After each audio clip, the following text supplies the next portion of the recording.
All right. Good morning, everybody.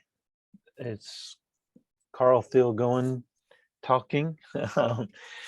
Welcome to our Virginia Agricultural Cost Share Program training as part of our DCR Conservation Planner Certification coursework. As others come in, we will ask them to add their name and affiliation in the chat box. Double check you're on mute throughout the training today. We are recording so that we can share this with folks afterwards.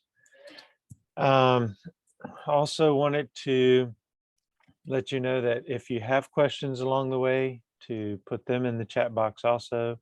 I'll be kind of checking that as we go along, and we'll pop in and interrupt Sarah to get those questions answered as timely in the presentation as we can.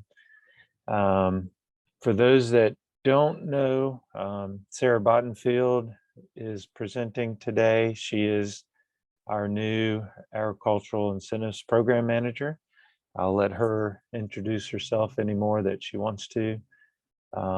But again, if you have any questions, just put them in the chat and we will get them answered as we go. Thanks. And Sarah, if you're ready. All right. Thank you, Carl.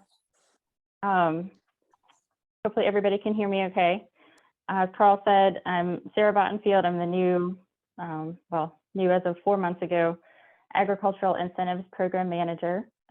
So this is the first time I'm giving this training, so I'll say thanks in advance for your patience. And I know we have some pretty new district staff, some district staff who maybe have been around for a little while, and then some folks from our partner agencies and things. So hopefully this will be informative for everybody. So to give you just an idea of what we're gonna go over today, we're gonna talk a little bit about the history of the VACS program. We're gonna talk about some of the program guidelines, go through some of the top and most popular VACS practices, and then very, very briefly, just touch on CREP. And I do have a break built in for us, so we will not be going 3 hours straight, don't worry. So VACS is a partnership that is established in the Code of Virginia. It's a partnership between soil and water districts and DCR.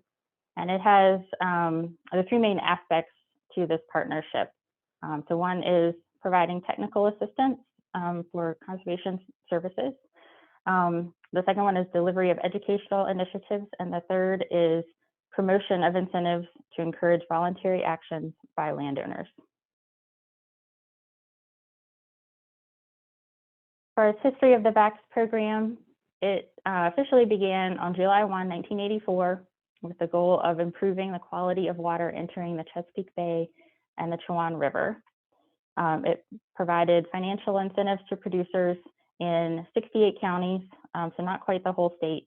And at that time, there were a total of 6 available BMPs. So by 1988, the program had grown to encompass the entire state, although there were some financial incentives and eligibility variations. But the structure, kind of the basic structure of the program was pretty similar to what we still have now, where funds are distributed to the conservation districts based on how agriculture affects water quality. The local district board approves prioritization of applications, and then the districts fund applications with the greatest likelihood of improving water quality. So over the years, there's been an increased emphasis on the Chesapeake Bay by the General Assembly. Currently, it's a 70-30 split between the Bay watershed area of the state and the Southern Rivers or the OCB outside Chesapeake Bay area.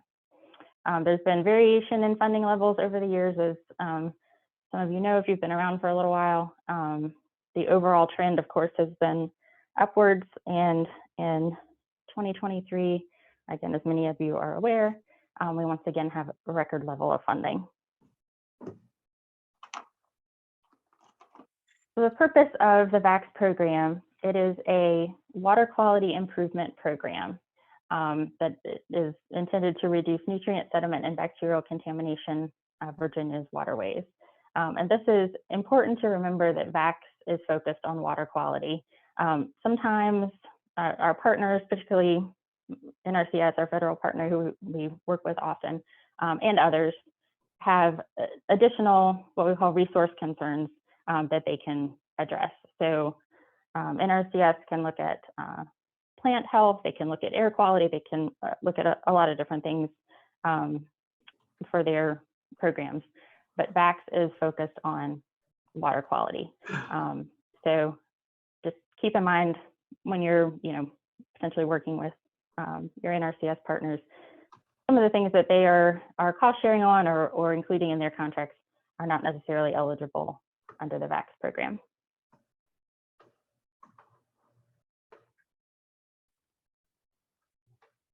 So the VACS program is funded by taxpayers. The cost share money that that we provide is taxpayer dollars, and so our goal is to get the greatest pollutant reductions while we are protecting the taxpayers' interest by getting those reductions in a cost-effective way. And so a phrase that you'll hear, if you haven't already, probably particularly from our engineering, VCR engineering team, is there at the bottom of the slide, least cost technically feasible. And that's just kind of a shorthand way of expressing that idea of achieving the nutrient reductions we're looking for, technically feasible way, and also being as cost effective with taxpayer dollars as possible. Funding for VACS comes primarily from the Water Quality Improvement Fund, and there is statutorily a requirement that 10% of any state surplus is deposited to the Water Quality Improvement Fund. And as you may know, we've had a couple of years of significant state surplus, and so that has given us significant deposits into the WQIF. Once the funds are deposited in WQIF, there are some sort of carve-outs taken for some different programs, but the bulk of that funding goes into the Virginia Natural Resources Commitment Fund, or the VNRCF, and that is where our VACS funding is located. VACS also receives funding from the real estate recordation fees. So since 2010, $10 from each real estate sale in the Commonwealth is added as a fee, and those funds are deposited into the VNRCF as well.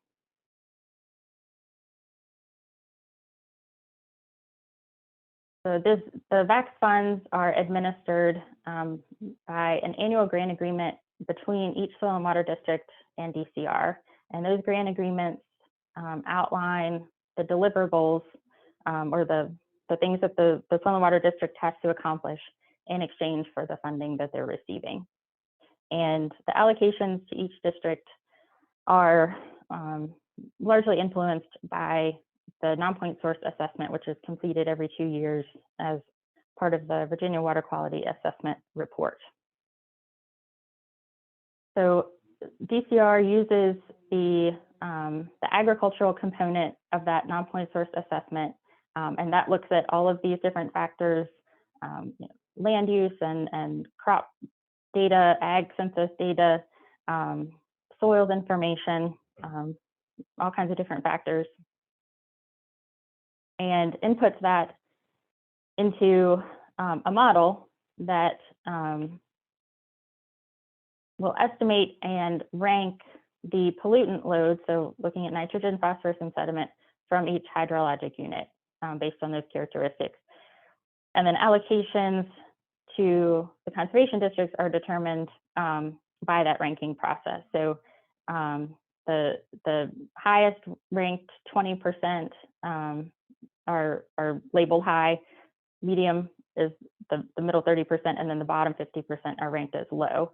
And then funding distribution is just flipped. So 50% of funding goes to the high ranked watersheds, 30% of funding to the medium, and 20% of funding to the low. And this map may be familiar to some of you, but this is updated every 2 years when that assessment is completed, and those rankings are updated. So you can see red is our high ranking watersheds, yellow is medium, and green are low. So we see most of the highest ranking watersheds in the east, where we have a lot of cropland, and then also in the Shenandoah Valley, where we have a lot of animal agriculture, and then in other just smaller areas throughout the state. All right, so once the district has received their allocation, they need to identify who they're going to be able to sign up for cost share. So districts should continuously take applications, but depending on the types of practices that the district typically gets signed up for, and the size of their allocation, and different factors, they may choose to use different processes for doing their sign up. So some districts may hold an advertised sign up period. So they would say, we'll accept applications until the end of September, and then at their October board meeting, they'll rank them and they'll make approvals. That's fine. Some districts do a rolling sign up, where they just continuously take applications throughout the year whenever they come in, and bring them to their board, as funding allows, or as the board is meeting, and that's fine as well. Some districts use a combination of the two, so they may do an initial sign-up period with a deadline, and make approvals from those applications, and then they'll continue to take applications and approve additional funding throughout the year until they are out of funding. DCR encourages districts to continue taking applications even after all of your funding is obligated. If you end up having practices that are canceled, and the funding that was associated with those practices has been freed up, you have those additional applications on hand for potential approvals. And it also helps identify where funding is needed. There, occasionally DCR will be able to make some additional funding available from some source, and if we can see where it's needed, that helps it get to you. All right, so when you have somebody who is interested in participating in the program, you need to determine whether they and their project are eligible. So the first few things to look at are whether the application or the potential project is going to be installed on ag land.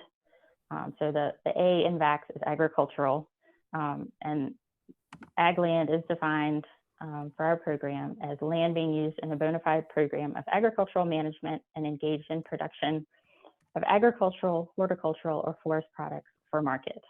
There has to be a minimum of 5 contiguous acres, and there must be verifiable gross receipts in excess of $1,000 per year from the production or sale of those agricultural products from their land for each of the past 3 years. There have been questions in the past about whether horse operations were eligible. And so just for clarification, a commercial equine operation that, that breeding, boarding, training are eligible for funding if they meet the 5 acres, 3 years, and $1,000 requirements.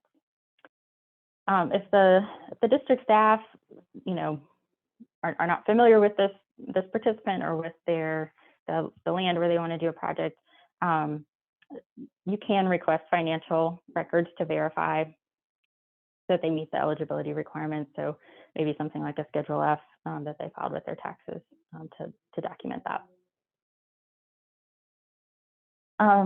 So eligibility is tied to the land, not to the participant.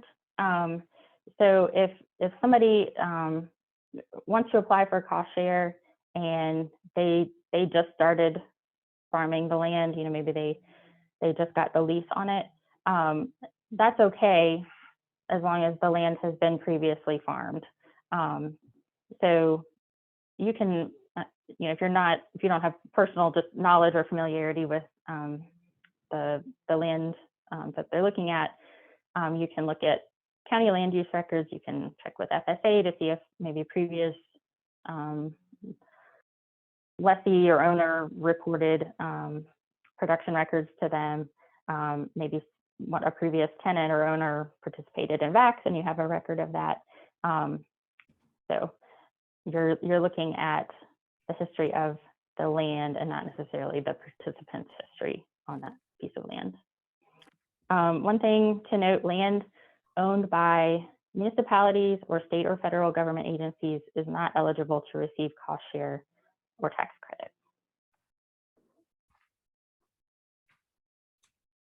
All right, sometimes we'll run into situations where a participant or an applicant wants to sign up land that is outside of the district boundaries.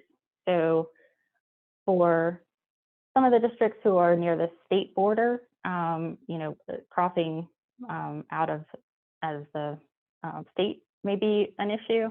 So in that case, the field that they wish to sign up is only eligible if a portion of the field lies within the Commonwealth of Virginia. All right, if the entire field, even if it's on the same farm, the same tract, if the entire field is outside of the state, it is not eligible to sign up for VACS.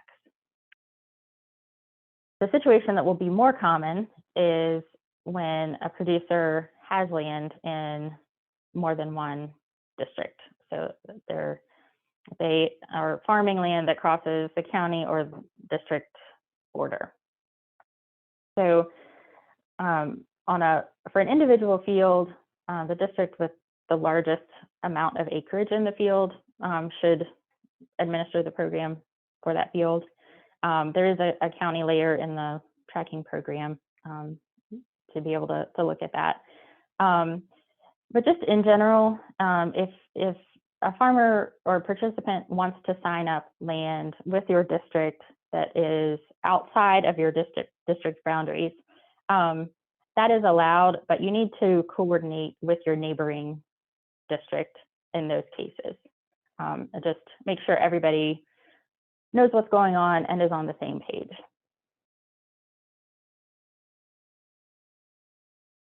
So there is a self-certification form for participants where you know, it sort of puts the burden on the participant to say, yes, I certify that I meet all of these eligibility requirements, rather than having quite so much of the burden on the district staff to have verified everything. So the self-certification form is not required, but suggested.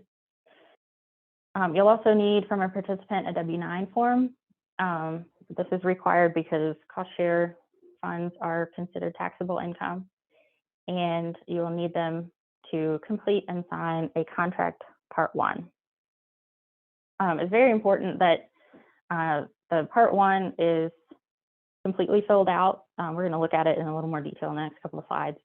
But all the information on the form is completed. There is a box about, I don't know, maybe 2/3 of the way down the form where it asks whether the participant will be receiving cost share from another soil and water district. And so this can be an opportunity with the issue that I just mentioned about crossing district boundaries with sign up and things, this can be an opportunity to learn whether that is potentially something you need to look out for from the participant.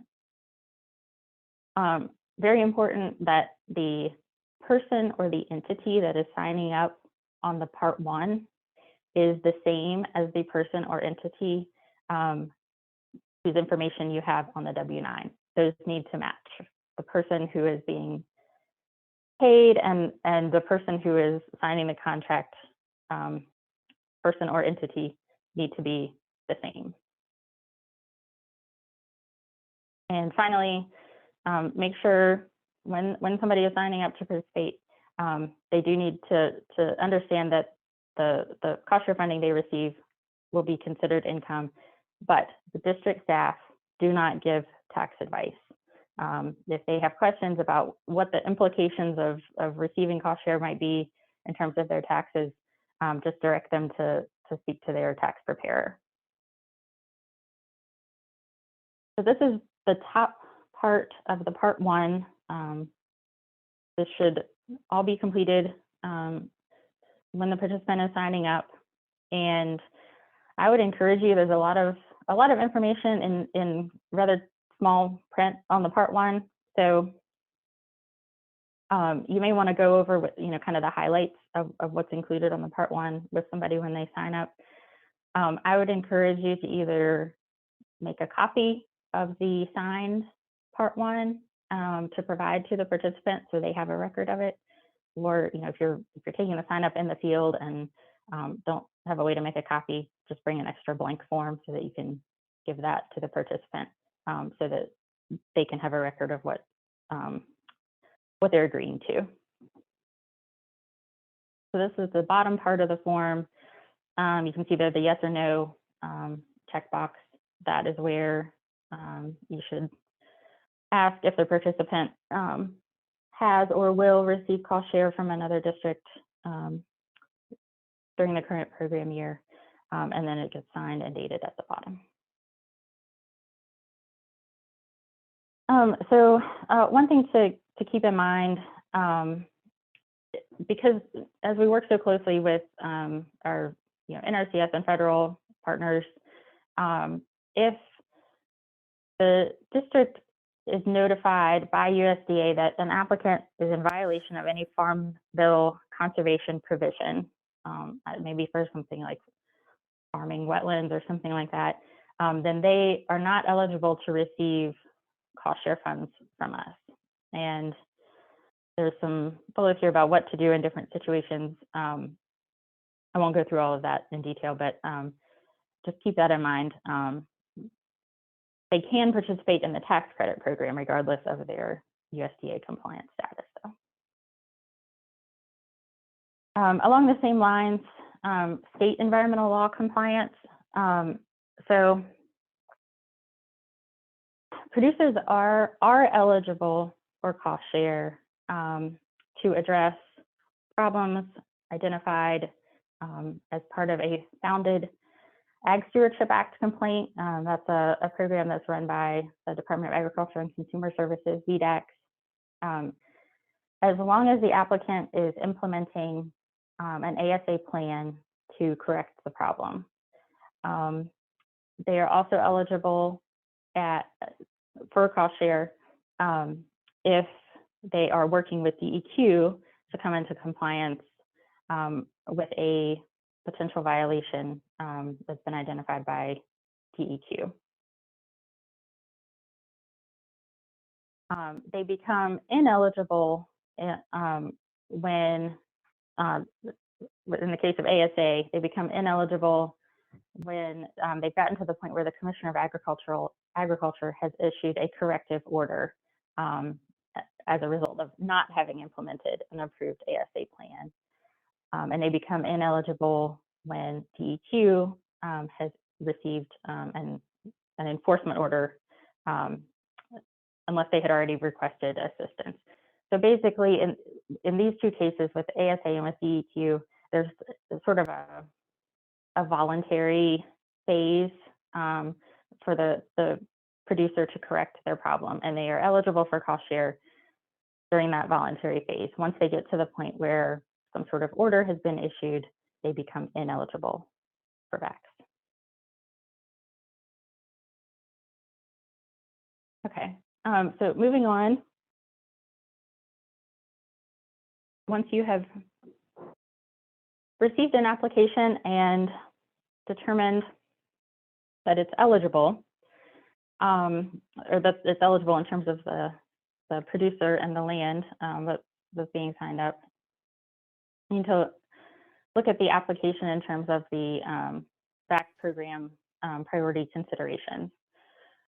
So an application has to meet one of these criteria listed on the slide. They're also listed in the manual in order to be eligible for funding.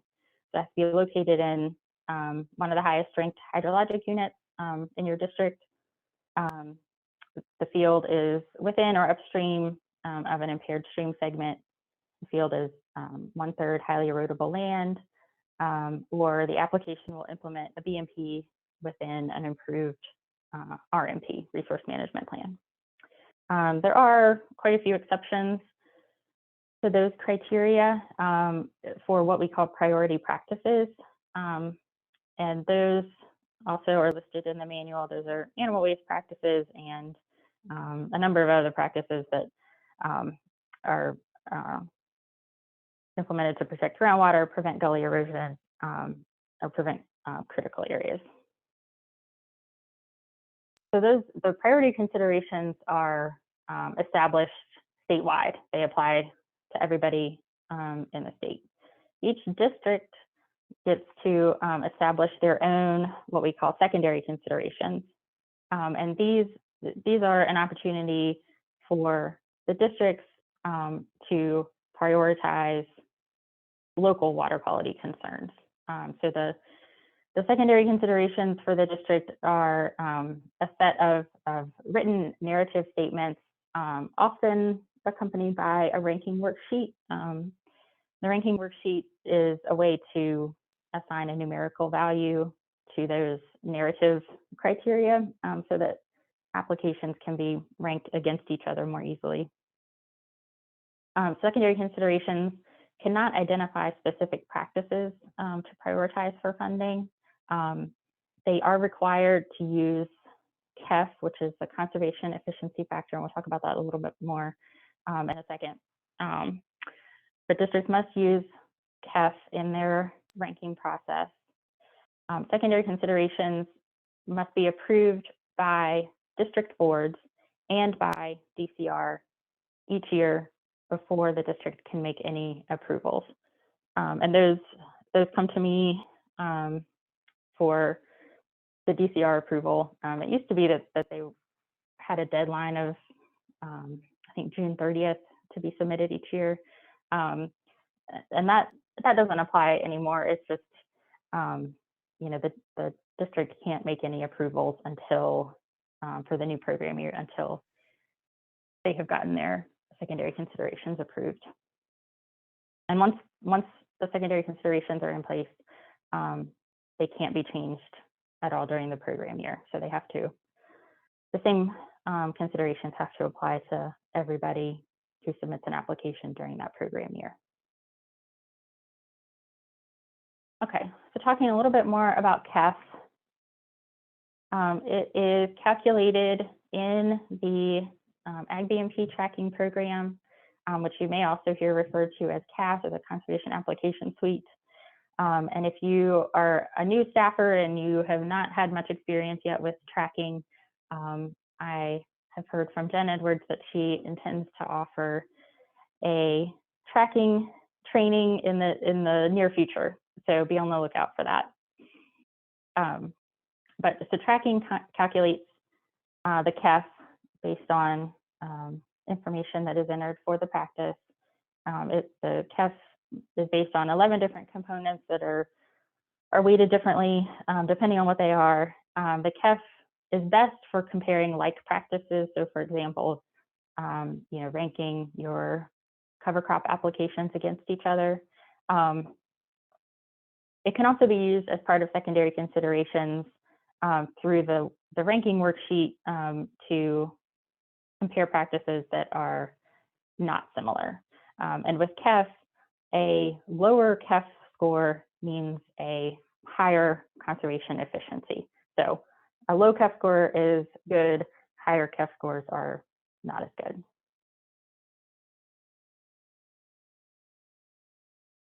All right. So in addition to the secondary considerations, a task for districts each year, normally around the beginning of the new program year, is to develop an average cost list for BMP components. And like the secondary considerations, the district needs to have their average cost list developed and submitted to DCR before they make any approvals for the year. DCR does not approve the average cost list like we do for the secondary considerations. We just keep a record of it, but it does have to be submitted. And so the components that are included on the average cost list should be the components for the practices that your district is installing most often. The more components that you include on your average cost list, and the more careful you are to make sure that those average costs are accurate, will make your life easier. Some districts do use the NRCS average cost list and maybe make some modifications to make it apply locally more accurately. If you choose to do that, that is fine. Just keep in mind, NRCS follows the federal fiscal year, which starts on October 1. And so they normally release their average cost list for the year around that time. And so, if the district is using the NRCS list that is available at the beginning of our program year, you'll be sort of a year behind when the new list comes out from NRCS.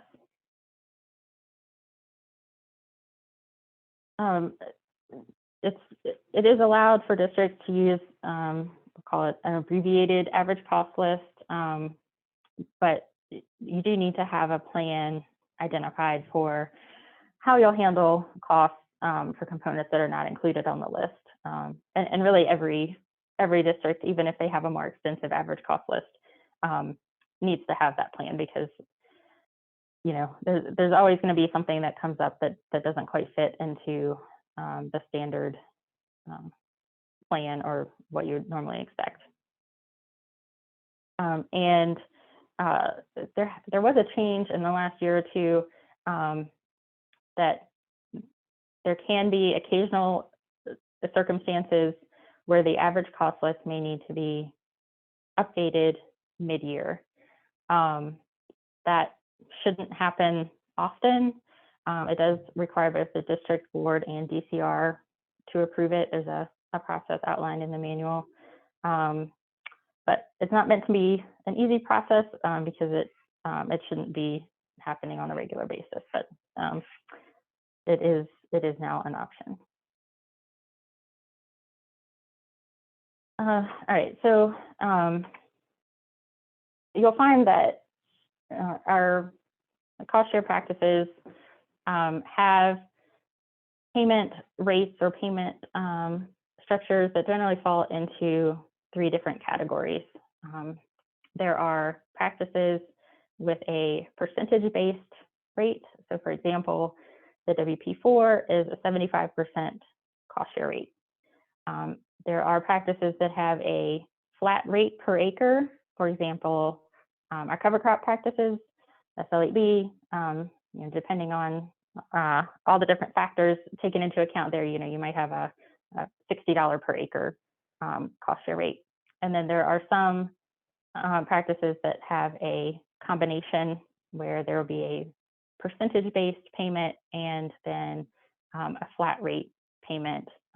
So an example here is the SL1. It's a 75% cost share rate and then a flat rate incentive payment per acre. And the value of that depends on the lifespan. Those percentages of percentage-based cost share rates are based on the estimated cost when you're planning the practice, the estimated cost, or when the practice is completed, the actual cost, whichever is less. We'll talk more about practice payments later in the presentation.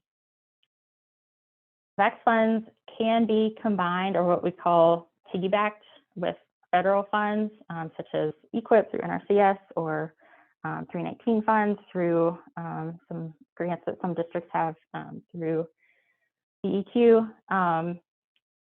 In combination with, so VACS are state funds in combination with federal funds from whatever source, the maximum cost share that can be paid total is the rate that is specified in the VACS manual. So if you have a WP4 and you're combining VACS and EQIP, NRCS EQIP could pay 50%, VACS could pay 25%. Whatever that split might be, it could be 74% and 1%, but the combination funding cannot exceed the 75% cost share rate in that BMP specification. So combining funds in that way, piggybacking, is different from what we'll call double dipping. And that is where participant is receiving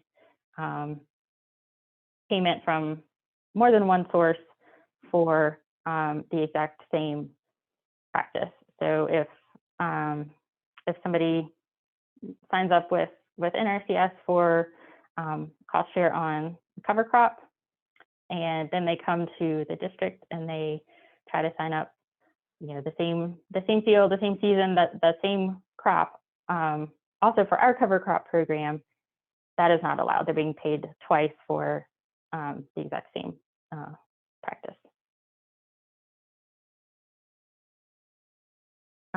So it's not unusual for some producers to want to do some work on their own, on whatever type of project they're installing. Maybe they're doing a stream exclusion project and, they want to build the fence rather than hiring a contractor to build the fence. That is allowed. That's perfectly fine.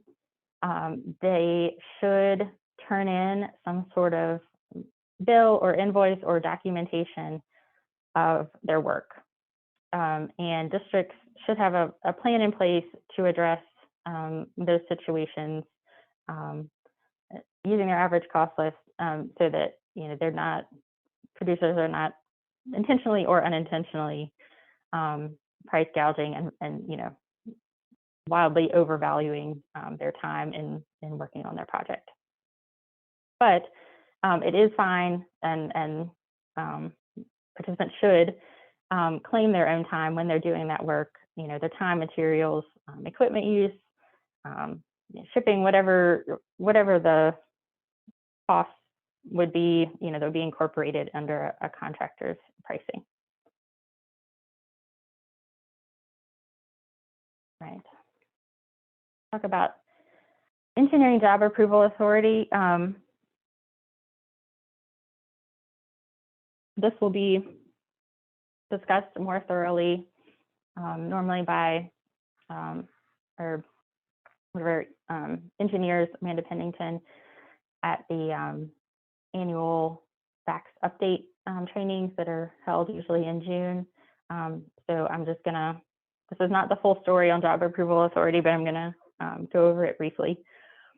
So DCR's Ag BMP engineering services staff issue job approval authority for NRCS practice components.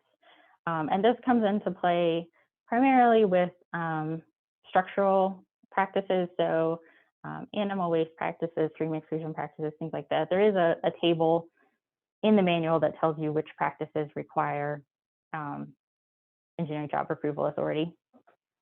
But so when district staff receive EJAA from DCR engineering staff, it is in 3 categories. So the first category is what we call I&E, stands for investigation and evaluation. And that is your ability to go onto a site and assess what the issues are and what the best practice or practices would be to address those issues. The next kind of step is design. So that's the ability or the authority to design, do a trough design or whatever the applicable component is, to design and draw that and set any inspection requirements for that component. And then finally, there's construction EJAA, and that is for surveys, laying out the practice, inspecting materials and work, or testing to make sure the job meets specifications. And that's the highest level of job approval authority. And again, you'll hear much more about that from DCR engineering staff. So if you have a structural practice that requires some sort of engineering, and that those page numbers are listed for the section of the manual I mentioned where you can find out whether that is required. You have some different options to get that design. You can contact a professional engineer, and that is required in some cases for things like animal waste structures, composters, incinerators, and stream bank stabilization practices. You can work with SWCD staff who have their job approval authority for the BMP components that you need. Or you can request assistance from the DCR engineering staff. So if you don't have any EJAA or you don't have the level of EJAA that you need for a specific component, the DCR engineering staff can assist with whatever level of engineering you need for that. All right, we're going to talk a little bit about participant caps, cost share payment caps.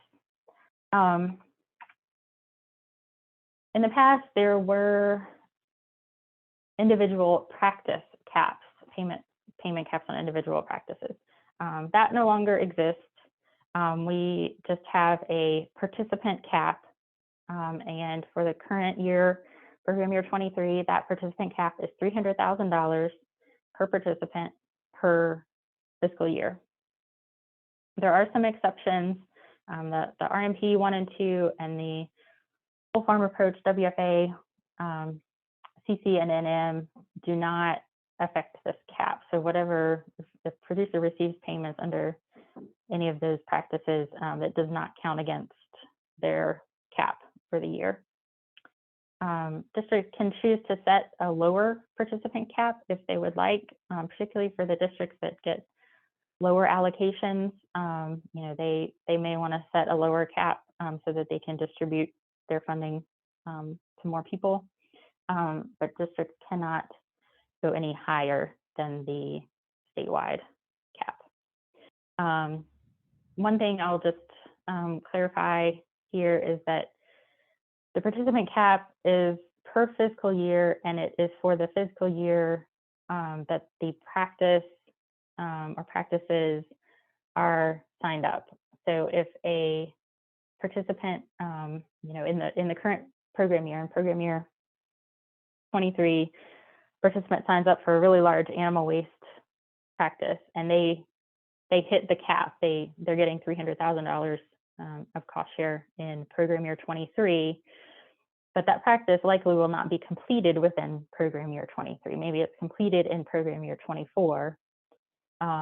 They can receive their payment, during another program year, and it doesn't affect anything for any subsequent signups within a different program year. So if they get paid $300,000 for a program year 23 project during program year 24, they might also have signed up some cover crops for program year 24 and get paid for those during program year 24, and that's fine.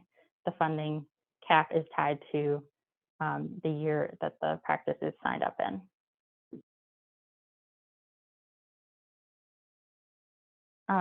There is a process in place to make a request for an applicant to exceed that participant cap. It was recognized, I don't know, a few years ago, that particularly some really large animal waste practices and stream exclusion practices can be so expensive that even when the producer receives their maximum, the participant cap, it's just not enough to incentivize their participation and make it possible for them to install that practice. So there is a process to request an exemption. If a district wants to request a variance for a practice, they first of all need to have the funding available in their budget. So the variance doesn't bring in any money from any other source. It's still using your district's VACS allocation. The variance has to be requested by the district board to be submitted to the DCR variance committee. And I think it's the list at the bottom. I don't think that's a complete list, but basically the eligible practices for a variance are animal waste practices, the SL6W, and then some different combinations of stream exclusion and animal waste projects. So the variance requests are submitted to me, and I will then convene the variance committee to review the request. The committee will be made up of me, the CDC for the district that is making the request, or another CDC, and then one of our Ag BMP engineers. So the committee will consider the request and respond to the district board within 45 business days. The committee may ask for a field visit or extra documentation in order to make their decision. And the district board can only approve the practice after DCR has approved the variance. So the district board should take action to say, yes, they want to submit the variance request to DCR, but then they need to wait for DCR's response before they actually approve the practice. And there's a few slides here with the documentation that's required for a variance request. This is all in the manual, and so I'm not going to go through it in detail here, but there's a fair amount of documentation to be submitted. All right, so I mentioned earlier there will be some tracking training coming up, but I'm going to talk a little bit about how applications are entered in tracking and the information that you need to enter. So for each application, the district staff will create an estimated cost, and you'll use your average cost list to do that. And then that will be used to determine the amount of cost share or tax credit being requested for approval. So the cost share rates that we talked about a little bit ago, 75%, 80%, whatever they are, and then you'll have your total estimated cost based on your average cost list.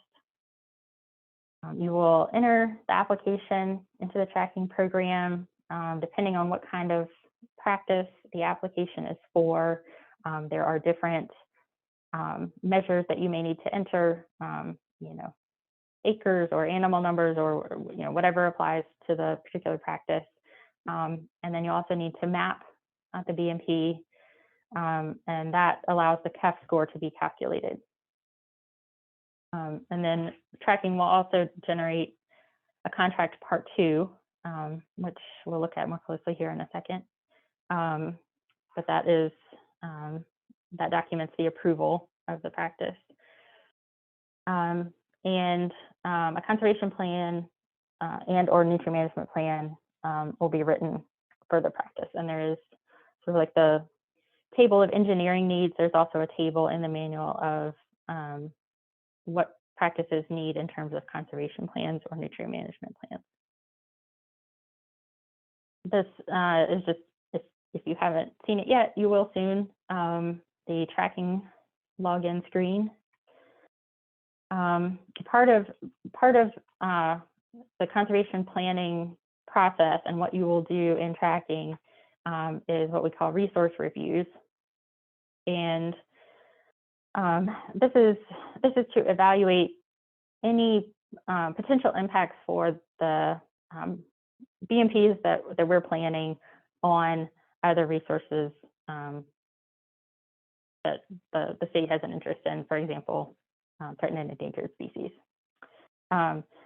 So the resource review is required for ground disturbing BMPs, and tracking is set up that it will automatically run this once you've mapped or digitized the components of the BMP.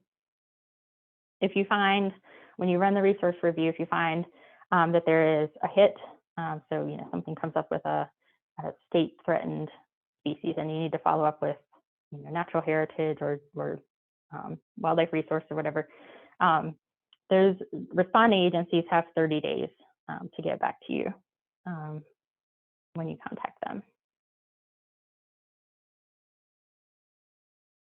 And then I guess that there's the bottom documentation of this, and really everything else that you do for the practice should be maintained in the project file. And that's just a summary of what might be some of the most common hits during a resource review in the respective agencies.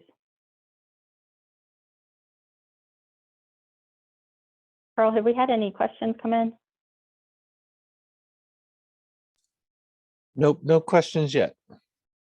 But Okay, I encourage anyone, if you have one or think you have one, go ahead and ask now while we have Sarah available. All right, well, I'll go ahead and talk some more about the approval process.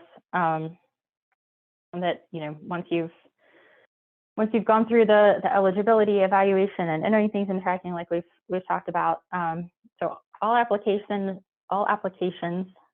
should be ranked. The conservation plan and the application brought to the board for approval. The contract part 2 and the conservation plan both need to be signed by a board member. And then once the contract has been approved, you'll enter the approval date and the conservation plan approval date and a required completion date in tracking. We're going to look at the part 2. So it will have the information for the practice that's being approved, and it will have the district staff signature and the board signature. So once the application has been approved, the district needs to notify the participant that they have been approved, and they need to do that in writing. And that correspondence should include how much the participant has been approved for, the maximum amount of cost share, and a deadline for them to complete their practice. And I think there's a form letter for this that can be printed out from tracking, but I know quite a few districts have their own, package or letter that they send out. So all of that is fine, just that the participant is notified. There is a bid process that is required for practices where the cost of any one component is estimated to exceed $30,000. And I'll talk, I think I have a copy of the form, but look at this in a little more detail. But when we say a component estimated to exceed $30,000, that typically is the same as the NRCS component category. So if you have pipeline, you might have different costs identified on your estimated cost for different sizes of pipeline. But pipeline as one total component is where you would look at, is it exceeding that $30,000, or all of the fence together, is that exceeding $30,000? So if your project that you are sending a notification of approval for meets that bid process criteria, then you also want to send your participant a bid form. And of course, like everything else, maintain that in their file. So this is the bid form, the top part of it, where the participant should be filling this out, and they'll put the vendor name and information there, and the bids that they received.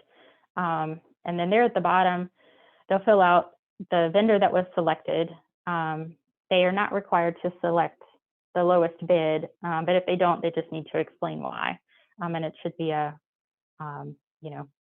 valid reason. Maybe the lowest bidder wasn't available until next year. That would be a valid reason.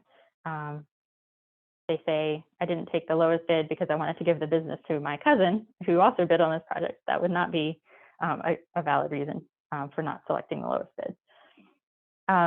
It may be the case that the minimum of three bids is not able to be obtained, particularly in some more rural areas. There may just not be, depending on what the component is, there may just not be three contractors available who do that work. If that's the case, that also just needs to be explained on the form.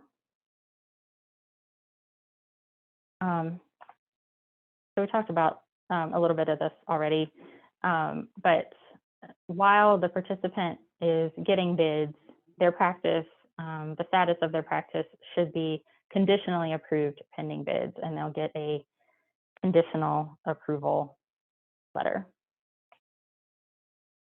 So the bid sheet should be completed and returned within 120 days.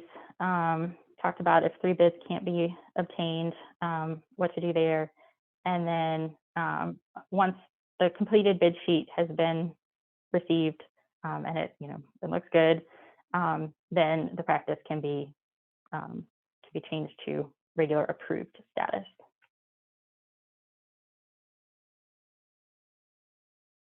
So during construction of a practice, it's possible that some situation may arise where additional cost share funding might be needed. So this is really only for what we call unforeseen circumstances. So if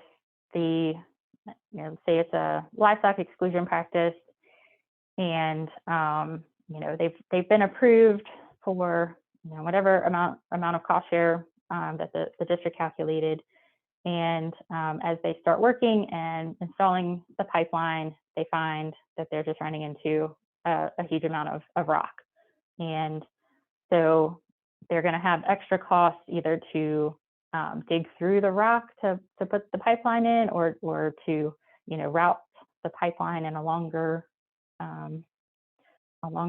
way to avoid the rock. So something like that is unforeseen at the time the practice is planned. they can request and receive additional cost share in those cases.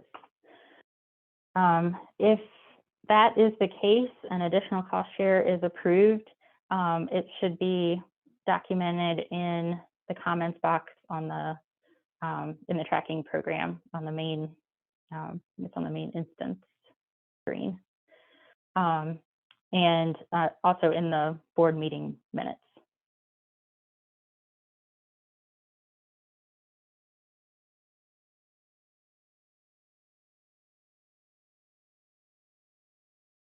Okay. So as practices are under construction, some of them, of course, will take longer than others to complete. And there's a process for allowing that additional time, or what we call carryover, which is basically letting a practice not be completed within the same program year it was approved. And there are 3 categories that our practices fall into with respect to carryover. So there are some practices with one program year completion dates that are eligible, practices with 2 program year completion dates that are eligible, and then practices that are not eligible for carryover, which is basically everything else that is not listed in one of those previous 2 categories. So practices not eligible for carryover would be something like cover crops, where it's an annual practice. They sign up and they plant in the fall, and the cover crop grows over the winter, and then in the spring it is harvested, killed, whatever. But the entire practice takes place within 1 program year. There's no need for it to be extended. So, anything in that kind of annual category that happens within a single program year is not eligible for carryover. It wouldn't need to be. The practices with 1 program year completion dates that are eligible for carryover are a relatively short list, and this is from the manual.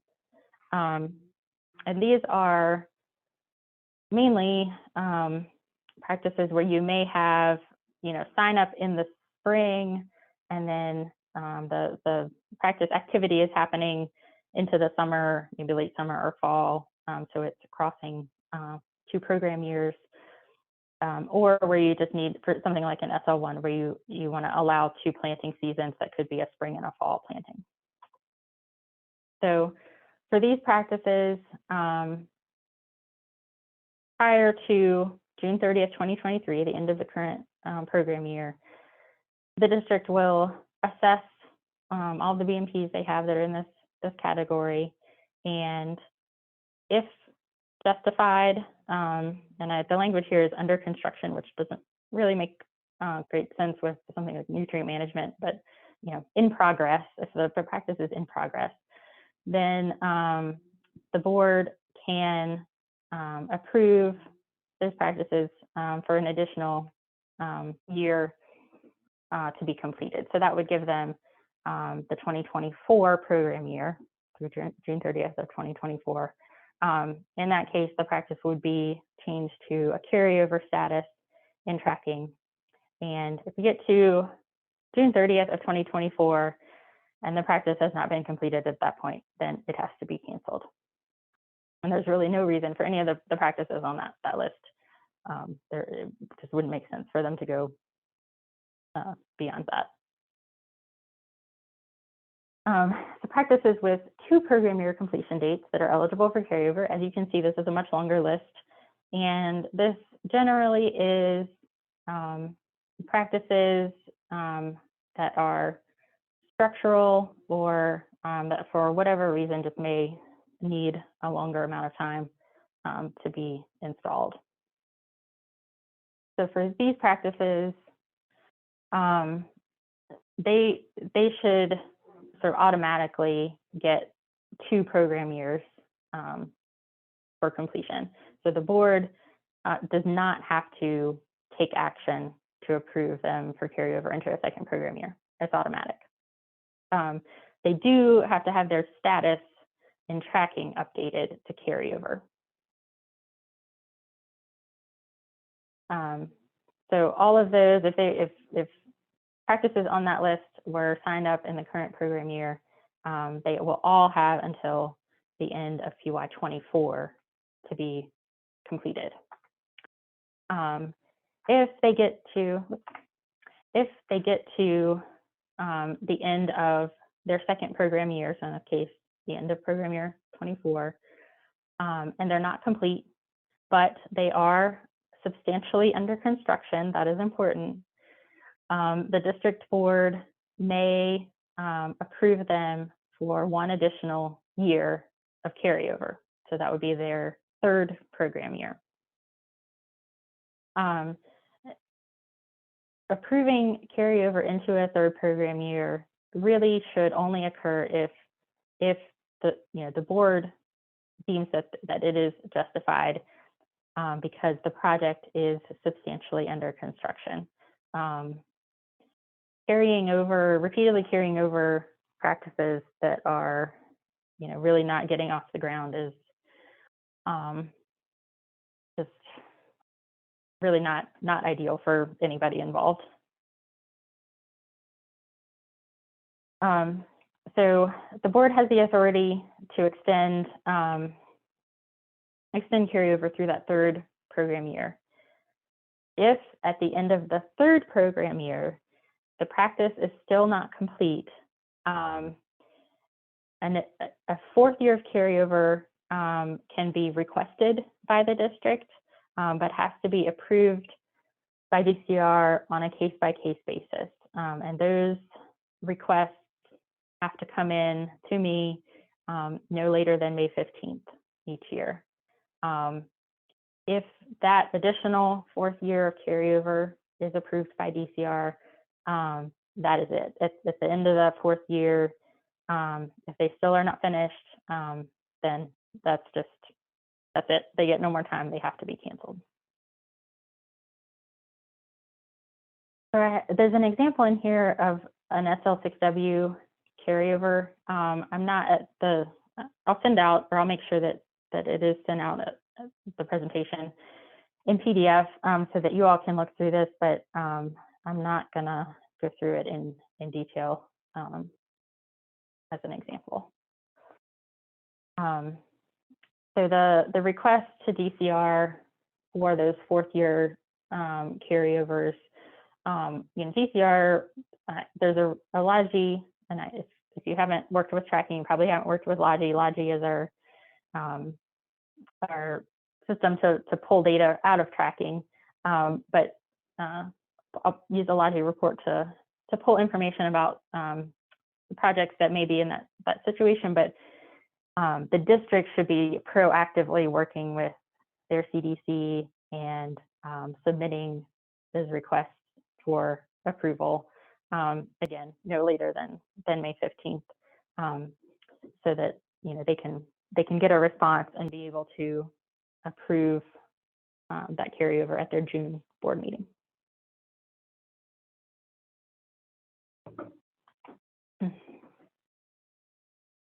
So any practice that is being put in carryover status needs to have a justification provided.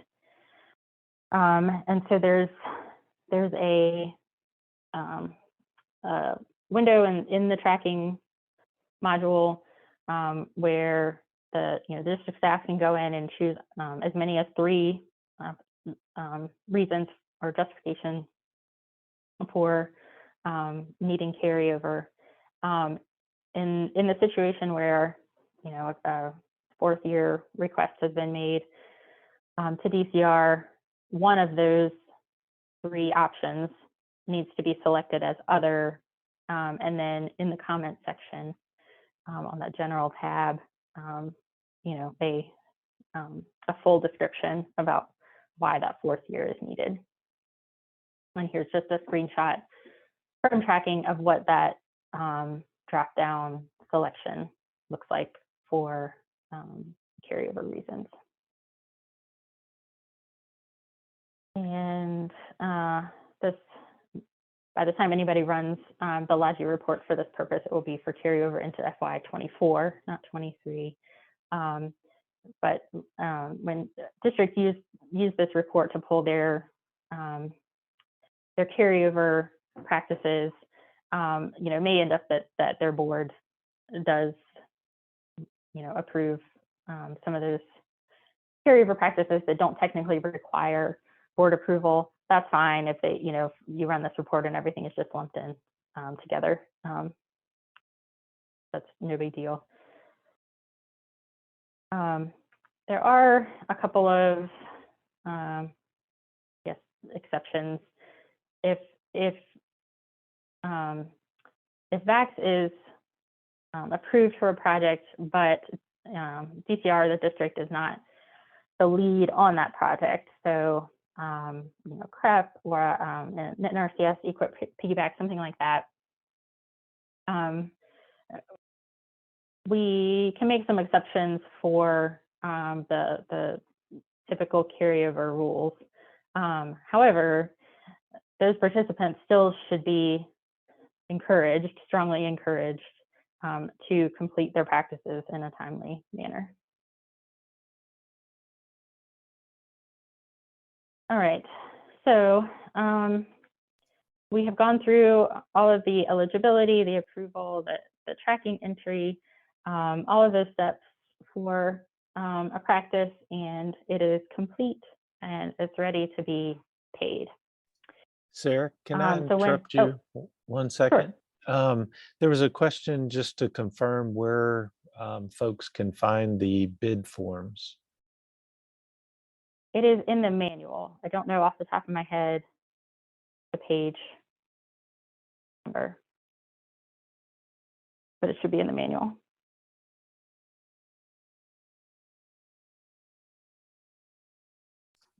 Was that it? Yep, that's it. Thanks. Okay. All right. If you ever have trouble finding a form that you think should be somewhere and you can't find it, let me know or contact your CDC for help, or and we'll get it for you. All right. So when you're ready to make a payment on a project, we're gonna go back to some of what we talked about during we were talking about signing up a participant. Payment can only be made to the entity, to the person or the entity with a tax ID number that signed the contract part 1 and for whom you have a W-9. Payments cannot be split between participants. There sometimes, especially with practices that might take a while to be installed, and people's circumstances change. Maybe there was a divorce or something like that, and they request that can you just split the payment between 2 people? We cannot. It has to go to the person who signed up. The 2-party checks are only allowed if the check is being made to the participant and a lending institution. So if the person has a loan and they need to take the check, directly to the bank and deposit it towards their loan. One thing that's not on this slide is payments for practices that have a DEQ loan, and I think there's been a change from DEQ or from VRA, and you'll have to, if you have one of those practices, you'll have to look at the information from VRA. I think it comes from VRA about that loan, but it's either all or a portion of the cost share payment for those DEQ loan projects will be made to VRA rather than to the participant. The 1099 form, the tax form, will be issued to the entity that receives the cost share payment if it is $600 or more. And typically, districts are very busy in January putting all of those 1099 forms together and getting those sent out. Cost share payment should not be issued until both the participant and the district have certified that the practice is complete and meets standards and specs. So, on the district side, that's going to mean, depending on what type of practice it is, that, you've made a field visit, you've, checked out any components, made sure that they are installed properly. And the participant and the district staff will both sign the Part 3, so the third part of the cost share contract. And this is all three parts of the contract are very important to have, proper signatures from everybody who needs to sign them. But if you look at what is on the Part 3 form, this is really crucial information for what the participant is agreeing to when they sign this form. So I think it was new for the program year 23. Part of a new policy for the cost share program was that if it is found during a file review or whatever that correct signatures were not obtained on contract documents, the amount of cost share associated with that contract will be deducted from the district's cost share allocation in the next program year. So that's how important it is to make sure you are getting the correct signatures at the correct time on all of these contract forms.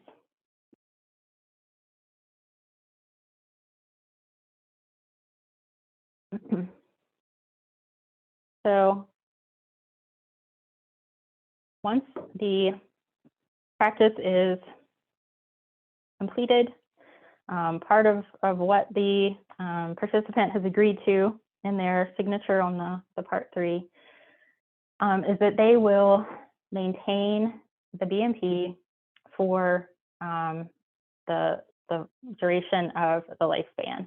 And different BMPs, of course, have different lifespans. Some of them are, a year in your practice. Some of them go up to 15 years. So it depends on the BMP and in some cases what the participant has selected as the lifespan of their contract. Lifespan begins on January 1 of the year following BMP installation. So, keep that in mind, particularly for people who are completing their projects early in the year. If somebody finishes their project and gets paid in February, their lifespan doesn't start until the following January 1. As part of, again, what the participant agreed to in the Part 3 is that during the lifespan of their practice, changes in control of the land do not exempt them from the ongoing maintenance requirements. So whether the participant owns the land and they decide to sell it, or they're leasing the land and they lose the lease, they remain responsible for that BMP for whatever the lifespan is. So for that reason, it's a good idea to encourage, with people who are lessees, encourage that they have a long-term lease agreement in writing, or as an alternative, just see if maybe the owner of the land will be the one to actually sign up for the BMP rather than the person who is leasing the land. We do have a solution, a potential solution when those situations occur. which is what we call the transfer of responsibility. It's available for BMPs that are complete and BMPs that are still under construction. So if somebody decides at some point during construction or during their lifespan that they want to sell their property, they can work with the district and with the new owner or the buyer, or whatever the situation is, to complete this transfer of responsibility. In order for it to be valid or to be completed, both the original participant and the new participant who's going to take over maintenance have to sign the form, as well as the district board approving it. Keep in mind, it's great for everybody if the new owner or the new lessee or whatever wants to take on that responsibility, but they are not required to. They, you can say, do you want to sign this transfer of responsibility? They can say, no, I don't, no, thank you. And then the original participant just has to deal with that however they choose. In the case of a participant's death, the district board can waive the maintenance requirement during the practice lifespan.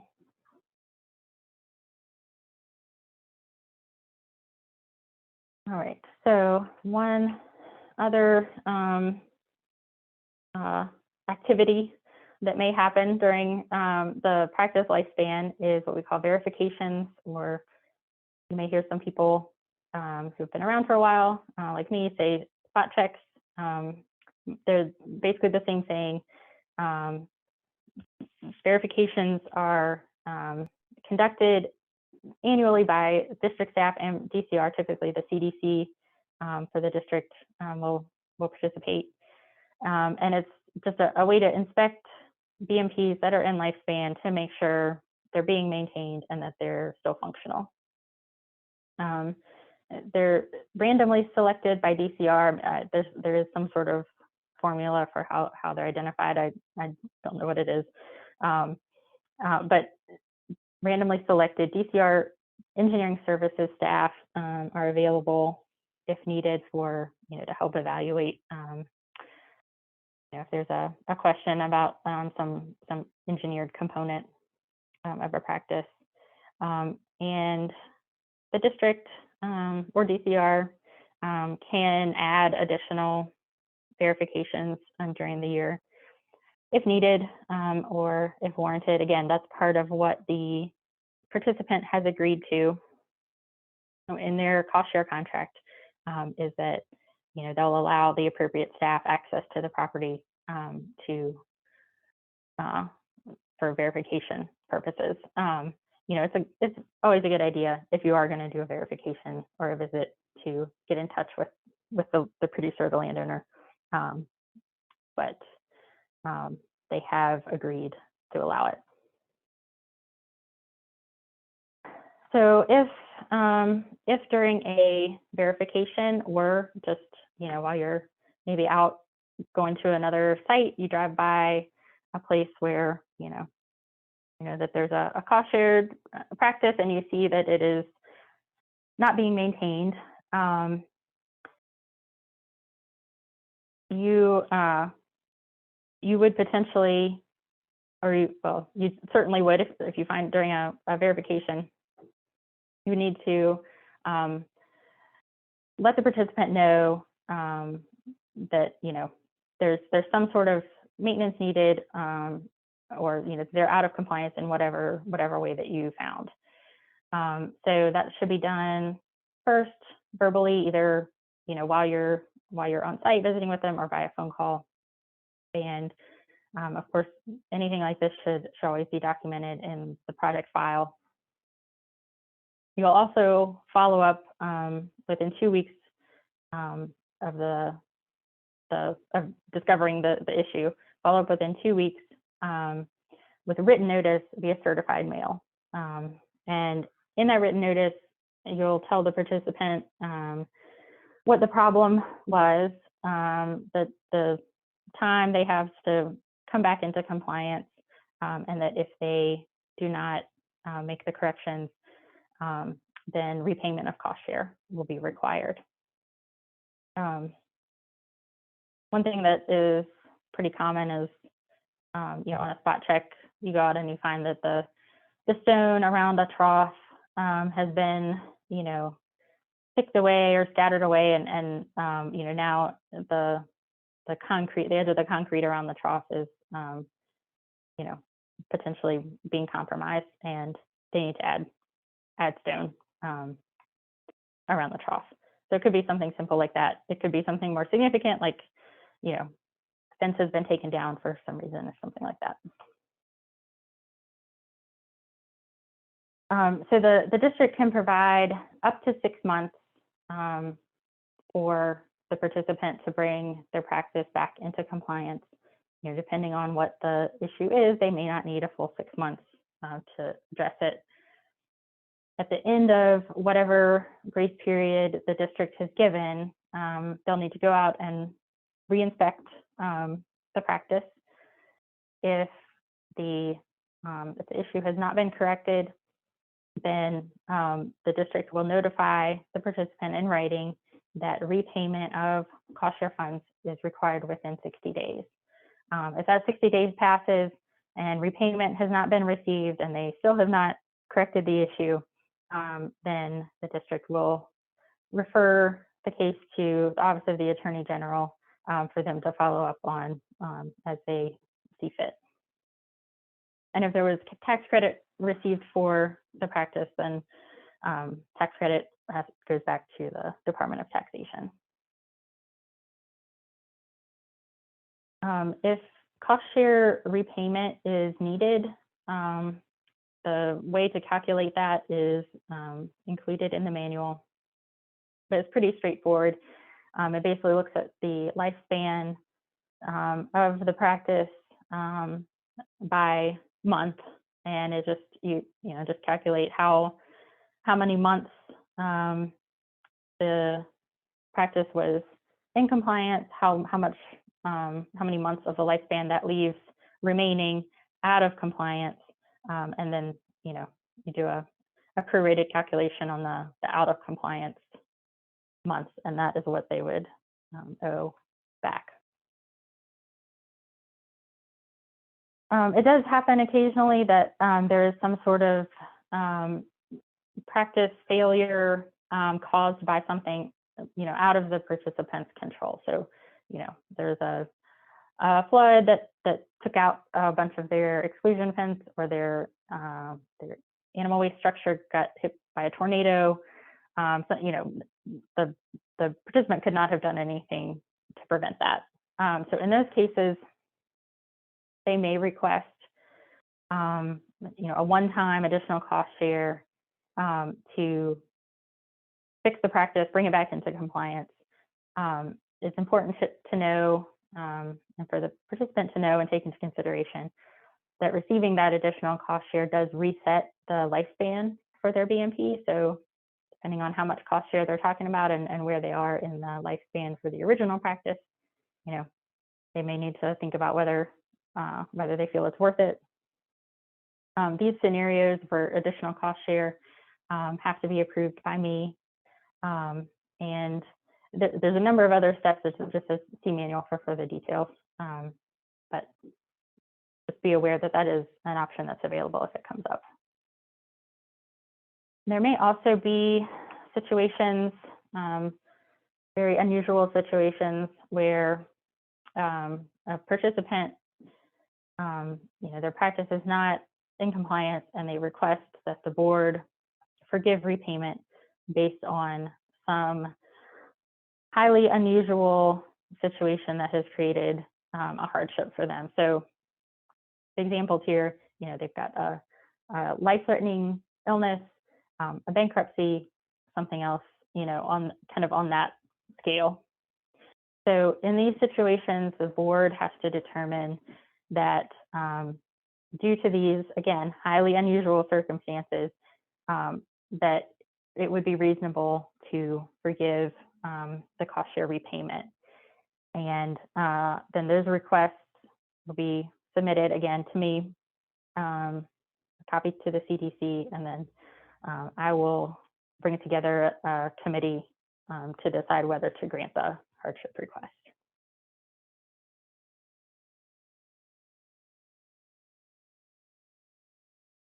All right, I mentioned several times about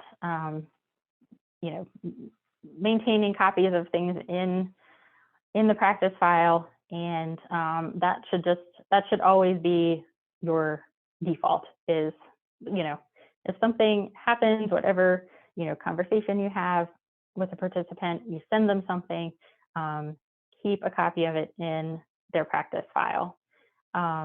Document if you talk to them on the phone or if you talk to them on site, document that in your conservation planning notes, your context notes. Being able to go back months or even years and say, yes, we did talk about that. I have a note in the file, can come in very, very handy as you work with all these practices. The practice file should also include copies of the contract Part 1, Part 2, and Part 3, all signed appropriately.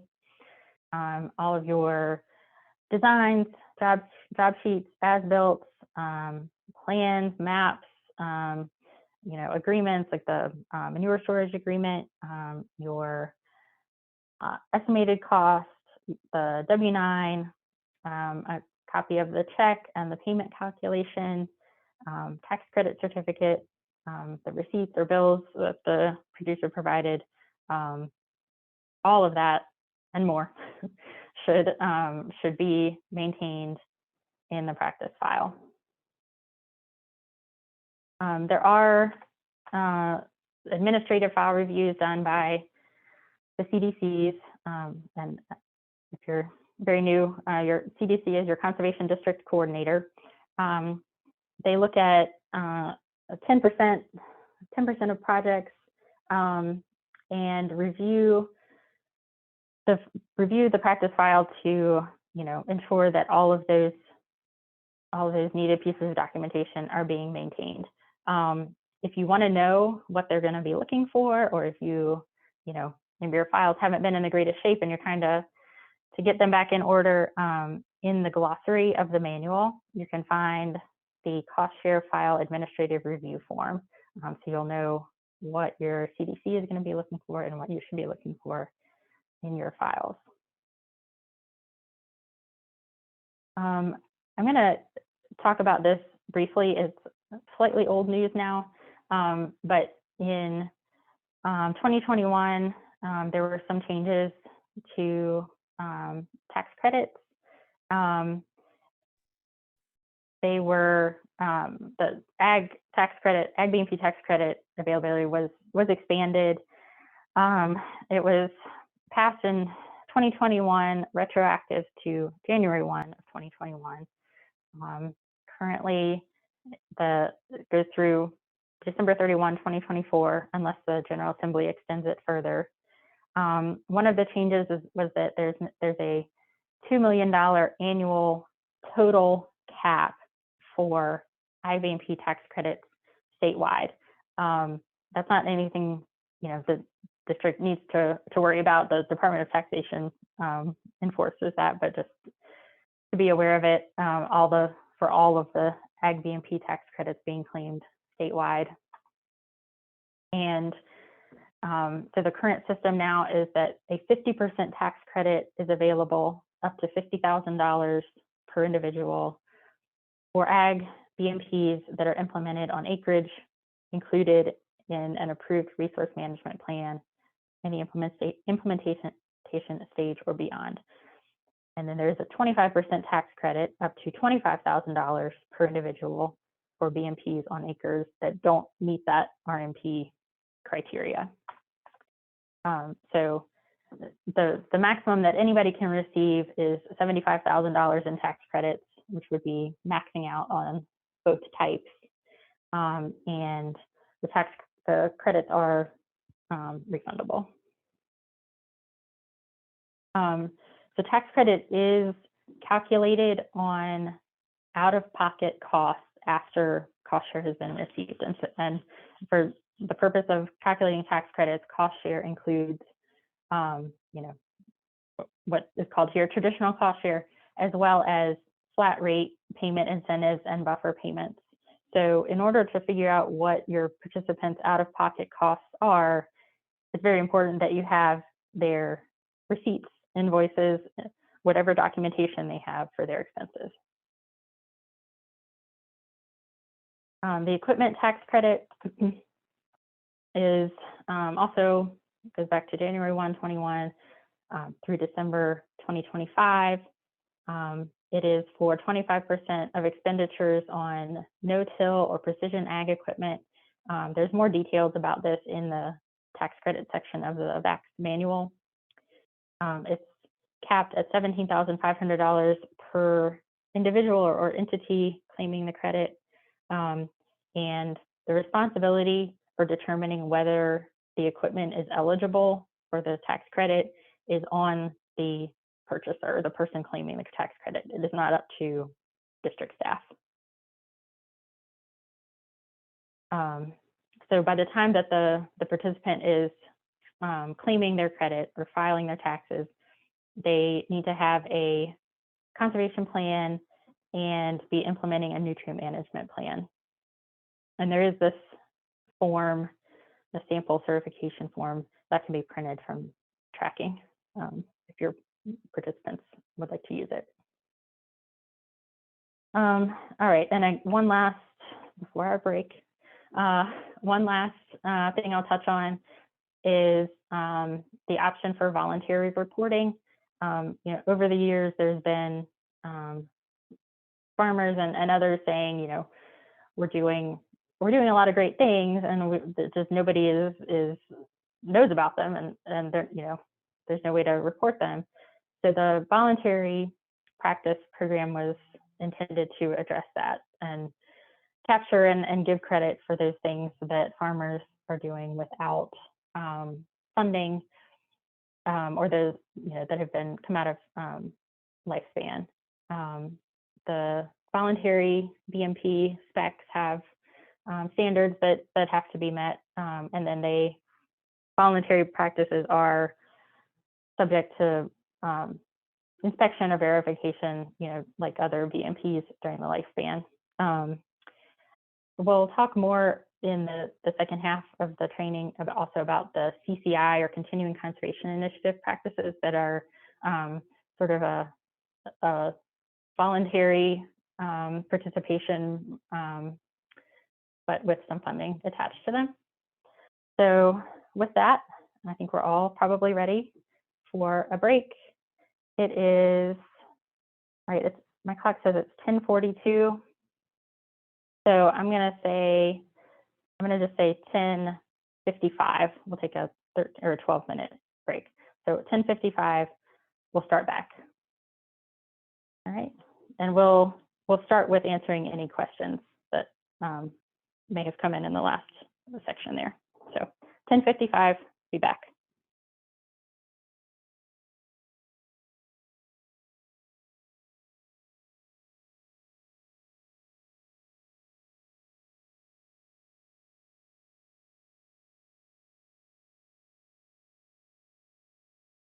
Okay, it is 10:55, and we'll get started again.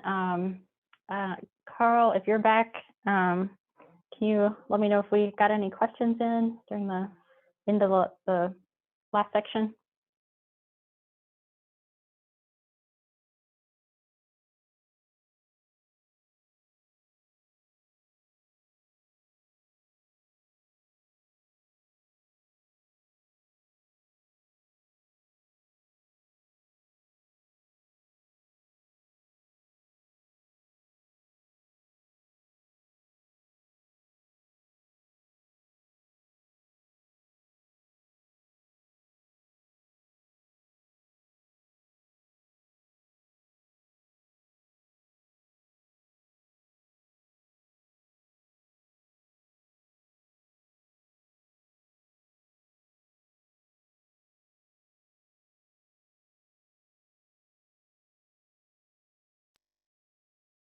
Hey, Sarah, we did get one question from Hanover Caroline asking if districts get money for entering and inspecting / verifying voluntary BMPs.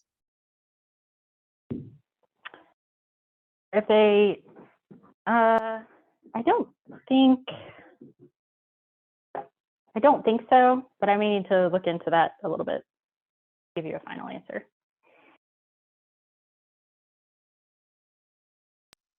That's the only question in the chat so far. Oh, Okay. we just got one more.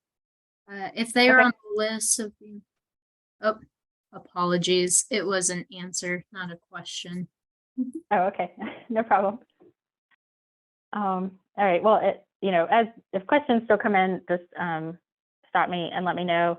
But I'll get rolling on the second part of our training.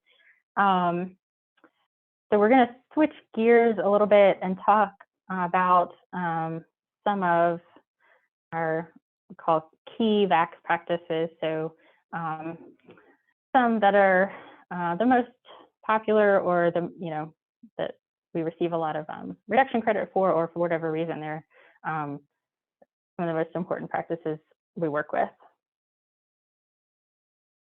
So first up, stream exclusion.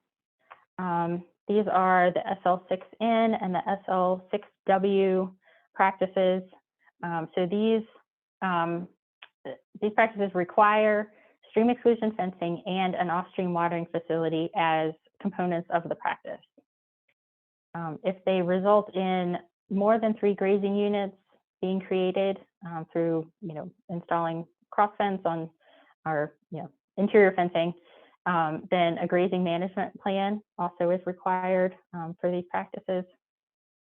And the SL6N and W are limited to pasture land that borders a live stream, a Chesapeake Bay Preservation Act resource protection area, or in cases of severe environmental degradation occurring in and around springs, seeps, ponds, wetlands, sinkholes, etc. For the purposes of installing and planning these practices, when you're looking at the buffer and the minimum setback for exclusion fence, connected features should be included within the buffer, within that minimum setback. An isolated feature, such as a pond, like a sky pond, that is not connected to a live stream with a channel or anything like that. Isolated features can be fenced out as part of the practice. They don't require the full buffer and minimum setback to be met. Grazing, including flash grazing and haying, are not allowed in the buffer. So unless it's in an emergency situation, there should never be any livestock in the buffer. And an emergency situation would be something like, they lost power, and so the well is out and the cattle are not getting water in their troughs. They don't have to let their cattle die of thirst. But on it, under any sort of normal circumstances, there should never be livestock in the buffer. If the participant is found to be grazing, including flash grazing the buffer, they will be required to pay back the full amount of their buffer incentive payment. If a participant owns both sides of the stream, the livestock has to be fenced out from both sides. And there's no cost share tax credit under these practices for the installation of interior fence and watering facilities for grazing or to allow grazing in fields that don't have exclusion fence. So they can, if they have those, upland fields where they want to expand their grazing system and watering system, you can do that through an SL7. So a little bit of explanation on the N and W. I'm not sure how long it's been since there's new distinctions based on the buffer width were created. a number of years. But for the SL6, the WP2, and their associated CCI practices, they have been split into N for narrow and W for wide buffer versions. So narrow being a buffer less than 35 feet, and wide being a buffer equal to or greater than 35 feet. The wide buffer options include a buffer payment for up to a maximum of 10 acres of buffer that's being created, in addition to cost share, whereas the narrow buffer options include cost share only, no buffer incentive. And what you'll find in the manual in these practice specifications is a table to help you figure out what their cost share rate and buffer payment rate and cap should be, depending on what they choose for minimum fence setback and lifespan. So this is the SL6W example. So looking at the table from the previous slide, if you have a participant who's willing to do a 50-foot buffer, and they're going to fence out a total of 17 acres, and they choose a 15-year lifespan, they would receive 100% cost share for the practice, since they're committing to 15 years. They also receive a buffer payment of $80 per acre per year. So when you do that math with 17 acres and 15 years, you get $20,400. But the buffer payment is capped at $18,000 for this contract. So they will receive the maximum buffer payment of $18,000 in that case. For the SL6N, the narrow buffer, there's a similar table, but without any buffer incentive payment. Cost share anywhere from 60 to 75%. And as an example for that one, a participant who is willing to do a 10-foot buffer, fencing out a total of 2 acres for a 10-year lifespan, they would just get the 60% cost share rate based on the setback and the lifespan, and that's it. There's no additional payments. So just a couple of photos to show examples of stream exclusion. I think the photo on the left, I think we're looking at the corner of the exclusion area, possibly leading into a crossing, stream crossing. And then on the right-hand side, we're looking at the buffer area. You can see the tree tubes where there's been trees planted in the buffer as well. And then on the hill on the other side of the buffer, you can see a trough. Some photos of properly installed watering troughs. There's different styles, different sizes. People have different options for how they want to install their troughs, but there are some minimum requirements that they have to meet, and our engineering staff can help you if you need help figuring out what those are and whether somebody has met them or not. So some other stream protection options, the WP2N and 2W. These practices protect streams by fencing out livestock. They do allow crossings or hardened areas for limited access if that's the best option for getting water to the livestock. An alternative watering system under these practices or these practice codes is not eligible. If you were doing exclusion fence and a watering system, you would sign them up for the SL6N or SL6W. Grazing, any type of grazing and haying are not allowed in the buffer area. And just like the SL6 practices, if the participant owns both sides of the stream, they have to fence out livestock from both sides. So here is the table from the WP2W spec. for calculating cost share rate and buffer payments, and the WP2N. And then just a couple of examples of what you might see as a stream crossing or limited access point installed under those practices. We do also have now, I think it's been a couple years maybe, the WP2P for portable fencing. So this provides cost share on a portable fencing system for exclusion. There's no minimum fencing standards that have to be met in terms of how the fence construction or the setback. It does not include any provision of water and just pays per linear foot of fence and charger that are installed. And this was intended to be an option for somebody who is renting land and does not want to commit to installing a permanent exclusion practice on land that they don't own. They have an option to use temporary or portable fencing.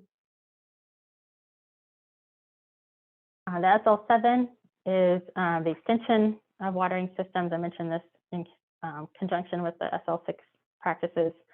So this can be used on a farm where the livestock have previously been excluded or where they are currently being excluded under a different practice with a minimum 10 foot or 35 foot setback, to extend the grazing system with interior fencing and watering facilities to incorporate those upland fields or fields that won't have exclusion fence into a grazing system. So the intention behind this is to enhance the grazing on that farm. So with the installation of an SL7, a written grazing management plan is required.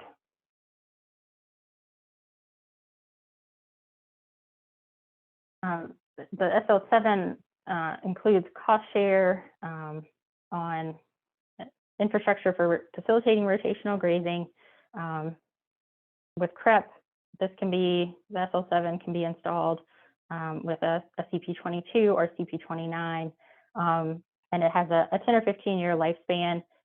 It should match the lifespan of, if it's being installed in conjunction with another exclusion practice, the lifespans should match. And cost share is from 50% to 80%, depending again on the lifespan and the buffer width that are selected.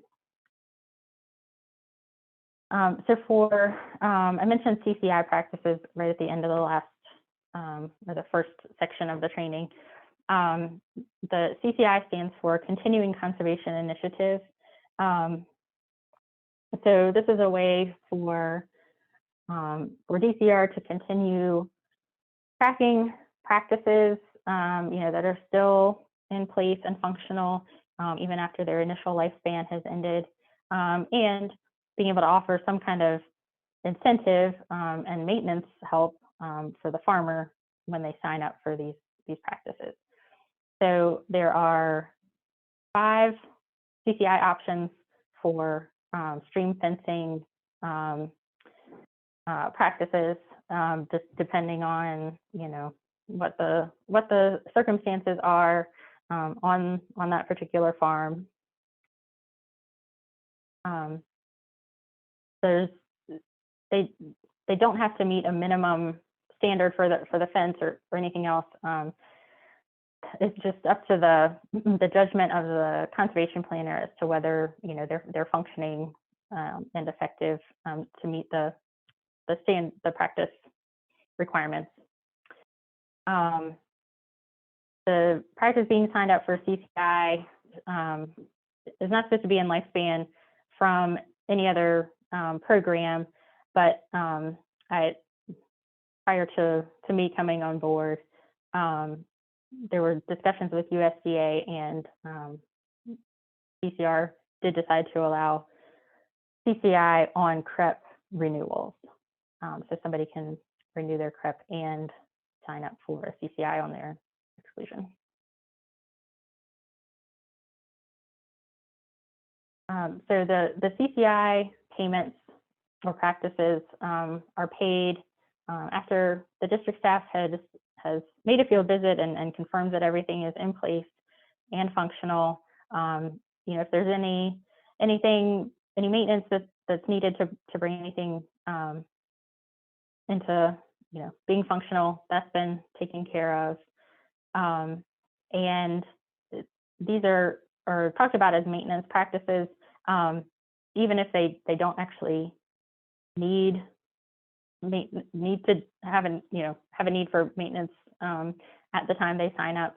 They get the full payment, and you know, with the assumption that that's covering whatever maintenance needs or going towards whatever maintenance needs come up in the future. They are eligible for re-enrollment, so somebody signs up for a CCI practice with a 5-year lifespan. At the end of that 5 years, they can sign up again for CCI for another 5-year commitment. CCI practices are subject to verification or spot checks during the lifespan. So just quickly, an example of somebody who might have a sign up for a CCI SL6W.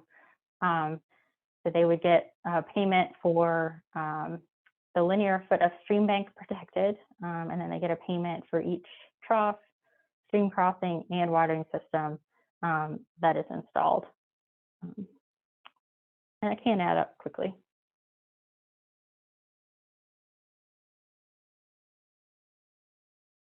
For the CCI SE1 with no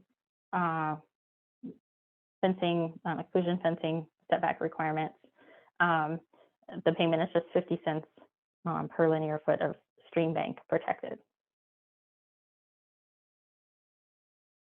All right, any questions that came in on the stream exclusion practices?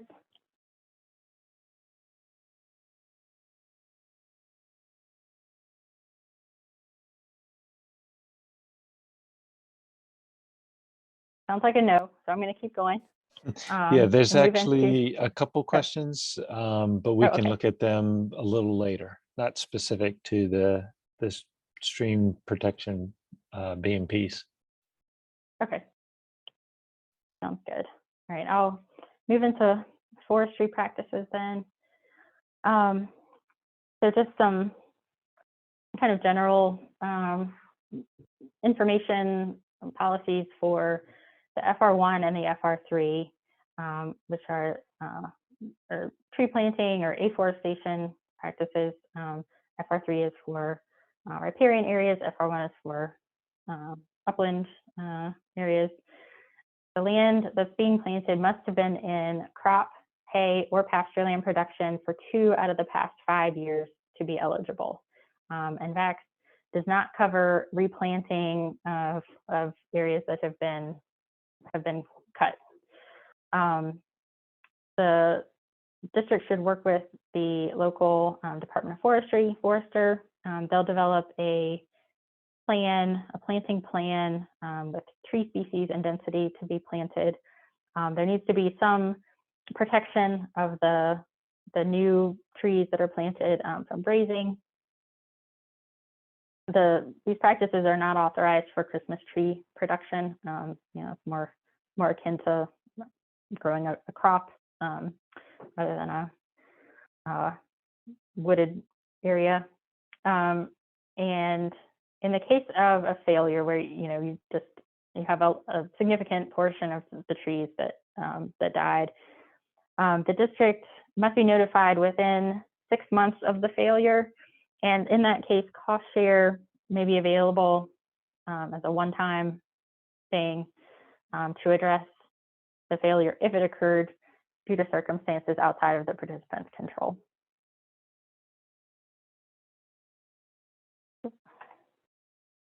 So the FR1, afforestation of crop, hay, and pasture land. This often is looking at, converting a whole field that for whatever reason is doesn't produce well, or it's hard to farm. It's really wet or something like that, as a land use change. And the cost share rate is 75% plus an incentive payment of either $100 or $150 per acre, depending on the lifespan that's selected.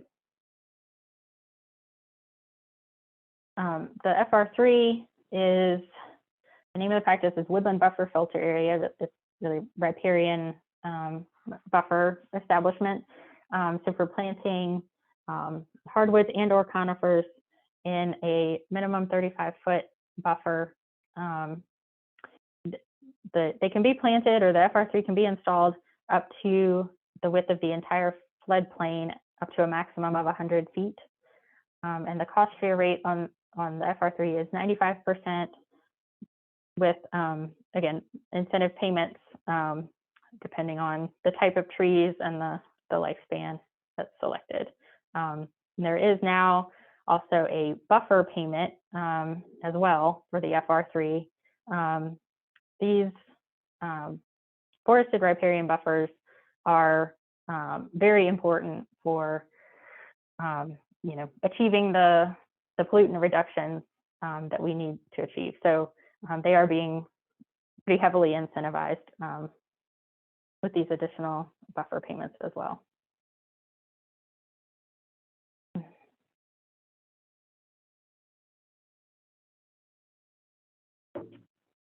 Okay. Moving into some of our nutrient management practices. A lot of our practices require a nutrient management plan being fully implemented in order to participate or to be eligible for the practice. So nutrient management plans can be written by DCR staff. DCR has folks available to write a plan at no charge to the participant, or they can be written by a private planner who is certified to write a nutrient management plan. There's an NM1A VACS practice that that can pay for the nutrient management plan writing, or there is a direct pay program through DCR as well. So participants have a number of options for getting a nutrient management plan written if they need it. These are our three key nitrogen application related practices. The NM3C, address application of nitrogen on corn. NM4, late winter split application of nitrogen on small grains, and then the NM5N, precision nutrient management on cropland for nitrogen. So the NM3C has a very lengthy name that does not exactly roll off the tongue, but side dress application of nitrogen on corn at the 6-leaf stage, or at least 15 inches in height. And I borrowed most of this presentation from David, my predecessor, and so this, pay attention to the full name of the practice with underline, that's from David. So, but pay attention to, the specific timing of when this practice is to be used, and that it is only for corn. The NM3C applies to just a side dress application only, not a split application of nitrogen. That would be signed up under the NM5N. And the idea with the 6-leaf stage or 15 inches in height is that the application is being made when the corn plant is entering its highest demand for nitrogen, and that nitrogen is going to be taken up as effectively as possible at that time.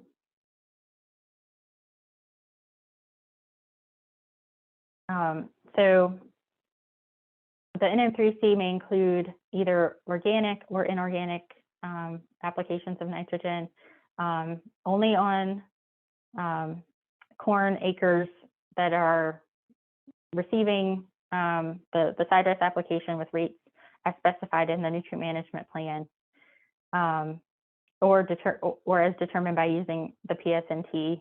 The PSNT is a pre-sidedress nitrate test, so it's a soil test.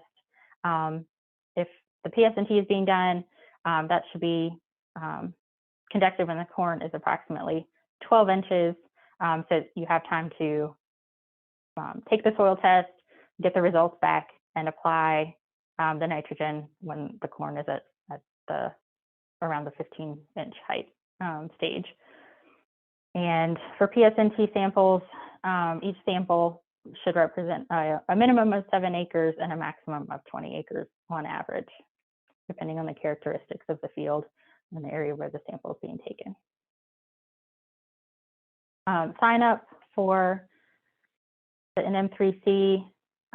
It is an annual practice eligible for 1 program year carryover because participants are signing up in the spring. There's a deadline established in the spec of April 1 for sign up. If districts may want their sign ups to come in earlier than that, that's fine. And then the actual testing and application of nitrogen is going to happen over the summer months. So they need to be carried over into that next program year. The participant must submit their nutrient management plan to the district and must provide written verification of the sidedress application cost, including their PSNT results, to the district within 2 weeks of the sample analysis being done. And then the district staff will need to look at the nutrient management plan, nutrient balance sheets, summary sheets to confirm that the practice was implemented correctly. Payment for the NM3C. So this is a practice that has a percentage cost share, so 75% on the application charge, up to a maximum amount of $6 per acre. If the producer is applying their own nitrogen, they automatically receive the $6 per acre rate. If they have acres where they performed a PSNT test and did not require any nitrogen to be applied, those acres getting a 0 application also qualify for the $6 per acre rate because they've done the work of taking the sample, having the sample analyzed, and the application or the lack of application they're making is in accordance with their results. And in addition to the cost share on the application charge, PSNT samples are reimbursed at a rate of $12 per sample. I think it used to be 8, and I don't know if 12 is new for this year or if it was last year. So the NM4, the late winter split application of nitrogen on small grains. This practice could be used for applying nitrogen during the late winter in 2 applications based on how the small grain cover crop is growing, or how the small grain cover crop, how the small grain crop is growing, and that is doing the applications based on that is intended to minimize any loss through runoff or leaching. And this practice also is dependent on the nutrient management plan and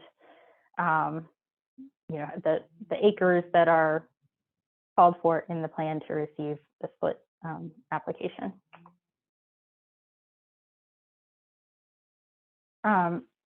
So if the fields that are signed up for this practice have received organic sources of nitrogen during the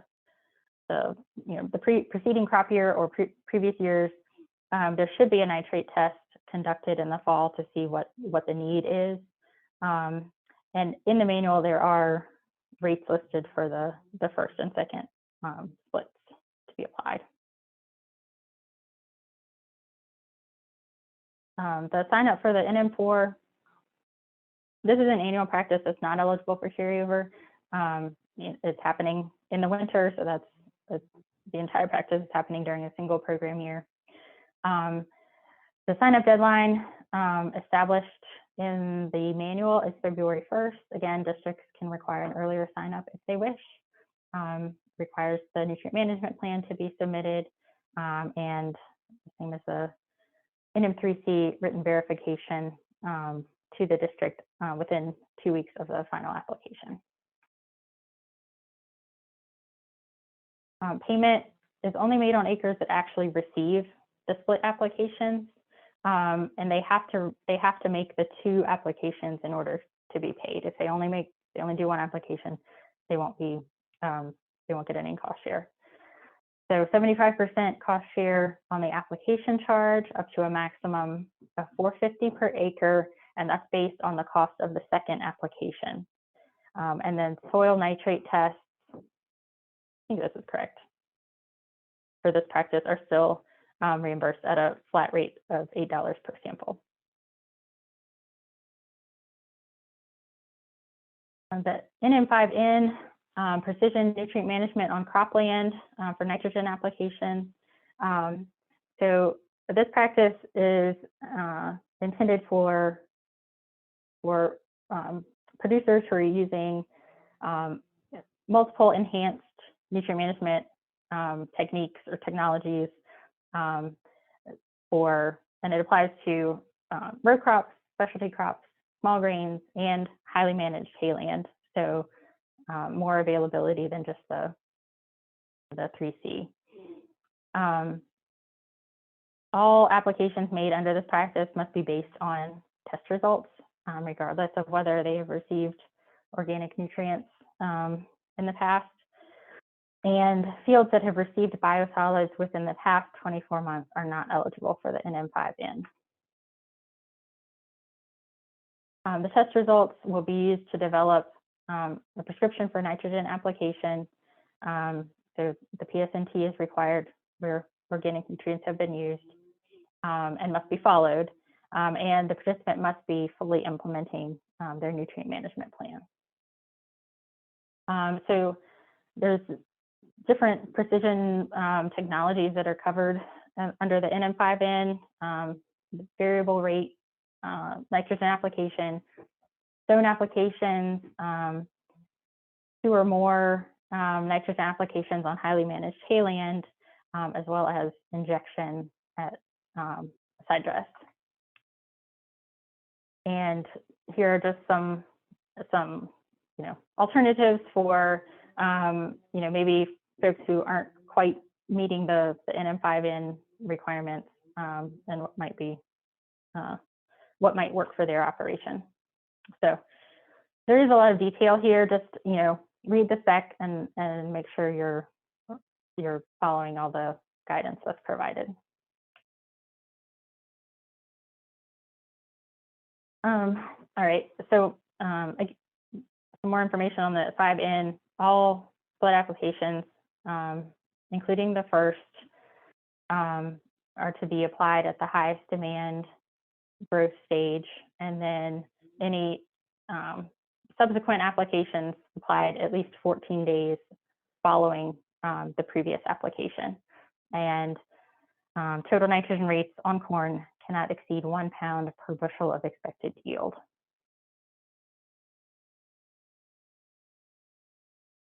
Sign up for the NM5N, like the 3C, it is available, or it is eligible for one program year carryover with an April 1st sign-up deadline. Requires the NMP to be submitted and written verification to the district for what their final, actual application was.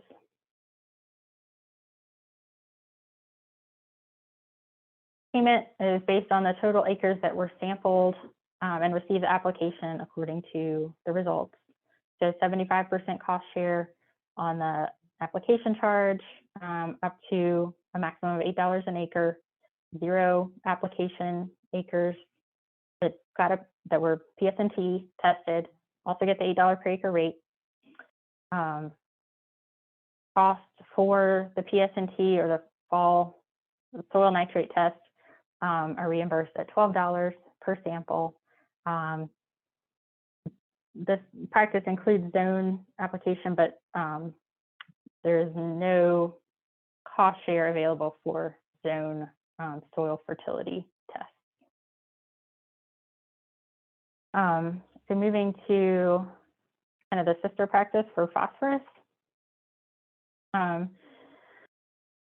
It's basically the same idea as the NM5N, but it is the NM5P, P for phosphorus. Also applies to row crops, specialty crops, small grains, and highly managed hayland. All applications must be based upon test results and has the same restriction on eligibility for fields that have received biosolids. So the NM5P must use zone or grid fertility sampling and those results used to develop a phosphorus prescription for the field, which must be followed, and there must be a fully implemented nutrient management plan. Very similar to the NM5N, sign-up deadline of April 1st requires the nutrient management plan and requires written verification of their tests and application submitted to the district. So the final payment will be based on the acres that were sampled and that received application based on those results. 75% cost share on the application charge, up to $8 per acre. The 0 application rate also receives payment and does not include cost share for zone or grid fertility tests. All right, so we're going to move into some of the cover crop practices. We've got 6 that we're going to talk about, and don't think they're in order for how they're shown on this slide. But in general, there are some common features of all of these. The purpose of all of them is to establish a vegetative cover on cropland to reduce erosion and loss of nutrients. They're annual practices. Producers can sign up for them every year and can receive cost share or tax credit, but not both. Most of these practices have the seed type, seeding rate, and planting date prescribed within the practice. They do require a nutrient management plan, and they do not allow any nutrients to be applied at planting. Even when the nutrients are allowed, at other times while the cover crop is growing, nutrients are not allowed at the time of planting.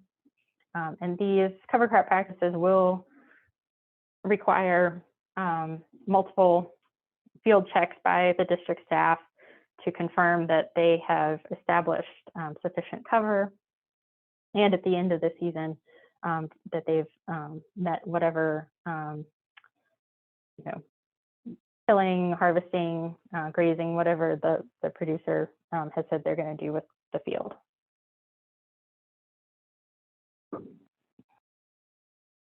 So first, we're going to look at the WQ4, which is the legume-based cover crop. Legumes are used as a natural source of nitrogen to hopefully reduce the amount of nitrogen that needs to be applied to the field. The rate for the WQ4 is $45 per acre. It's a flat rate. The cover crop cannot be grazed or removed. Residue cannot be removed It has to be left on the surface. So, you know, killed or rolled or whatever for the serve as mulch for the planting of the next crop. All right, so moving on to the SL8H, which is our harvestable cover crop. It requires, like all the other cover crop practices, requires 60% cover to be maintained over the winter.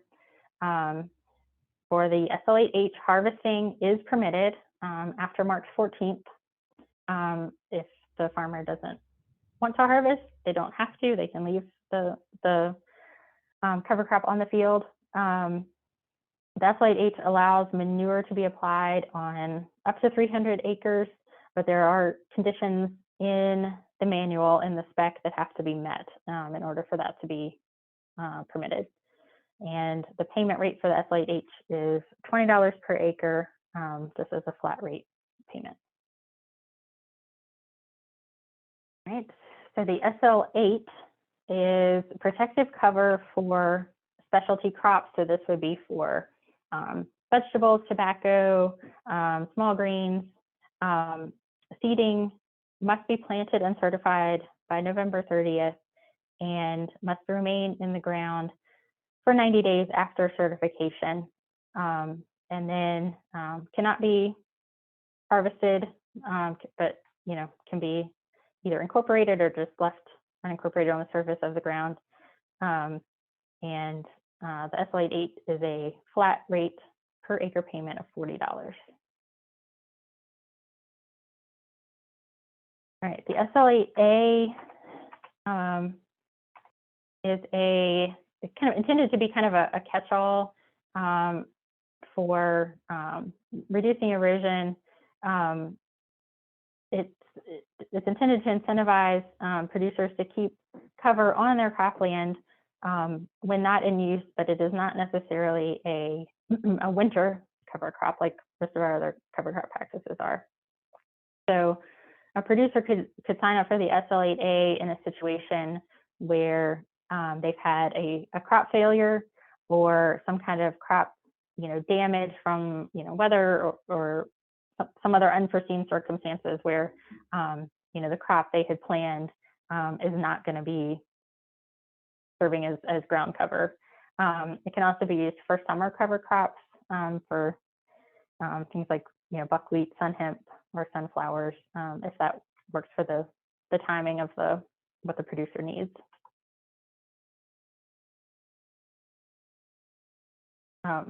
So the SL8A spec includes different species lists for different times of year, depending on when the SL8A is being installed.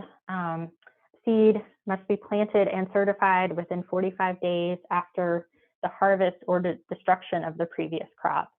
And the seed has to be planted and certified no earlier than March 1st and no later than November 15th. And then, at whatever time within that window the producer planted it, 60% cover must be maintained for at least 60 days.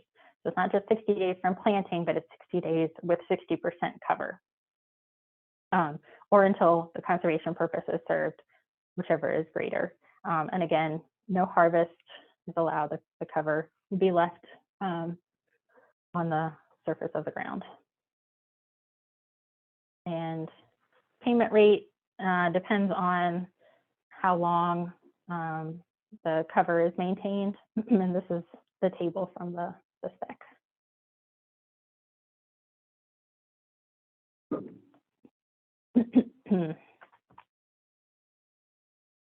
Okay, the SL8B is our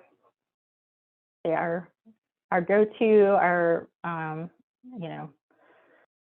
the number one cover crop option that we offer. It receives the most credit in the Bay model.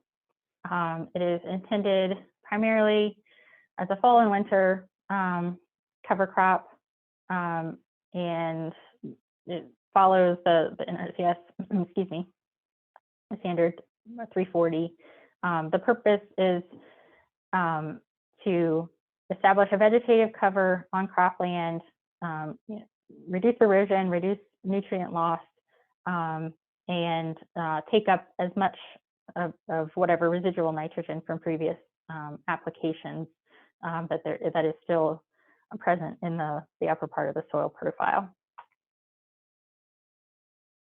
So the SL8B does not allow any nutrients to be applied between the harvest of the previous crop and March 1st of the following year. And producers have to also be implementing a current nutrient management plan.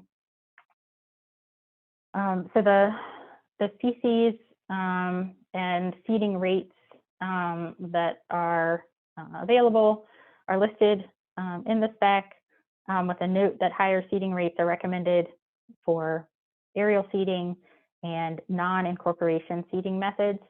So this is really getting at the 60% cover requirement. If your producer is going to aerial seed or broadcast seed as opposed to drilling, they need to keep in mind that they're going to be evaluated on whether they have a 60% cover established. One of the features of the SL8B is that it includes a bonus payment for certain varieties of rye, and this is the list of those rye varieties from the spec, but also any other what's called indeterminate growth tetraploid cultivar is eligible for that extra bonus payment. If you know of a variety that is not on our list, you can send it to the TAC to be included. But there are potentially varieties other than these listed that would qualify. Planting dates for the SL8B vary depending on where you are in the state, and planting dates were updated for program year 22. They were extended just due to climate trends and changes in how corn is being harvested. So,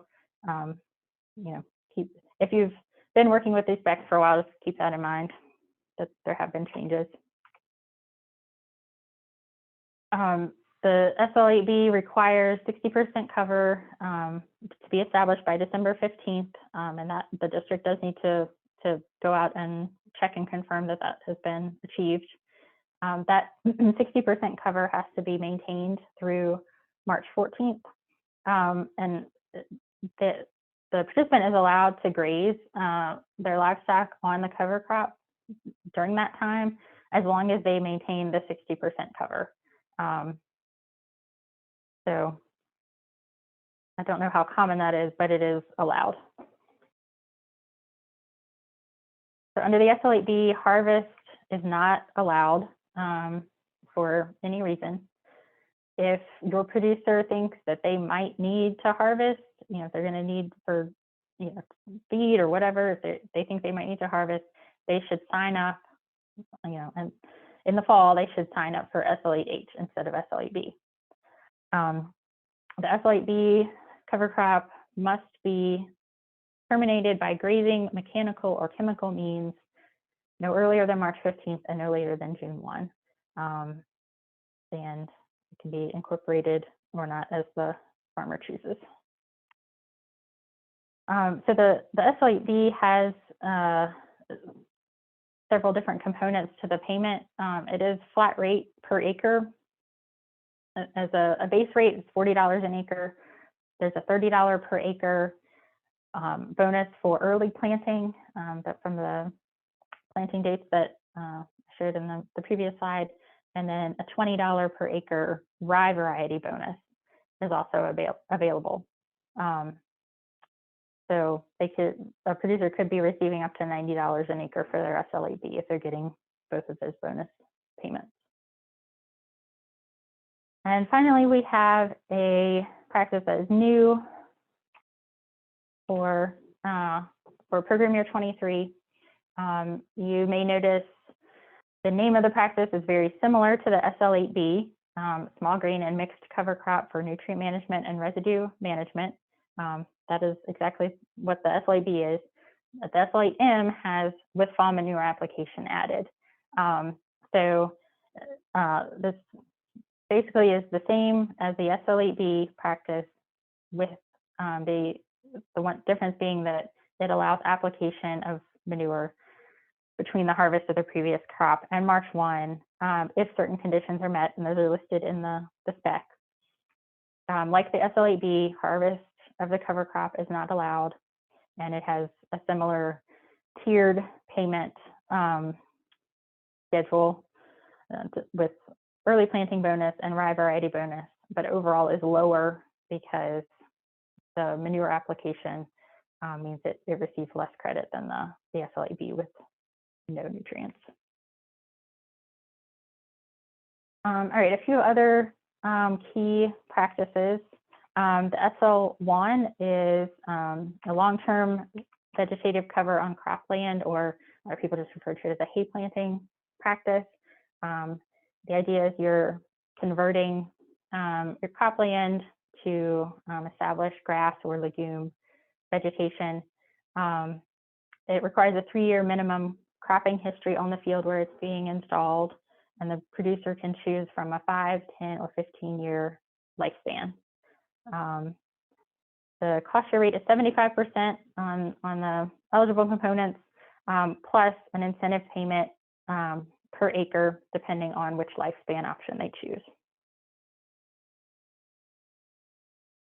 The SL11 is a permanent vegetative cover on critical areas. So this is for stabilizing an area that is experiencing some critical erosion.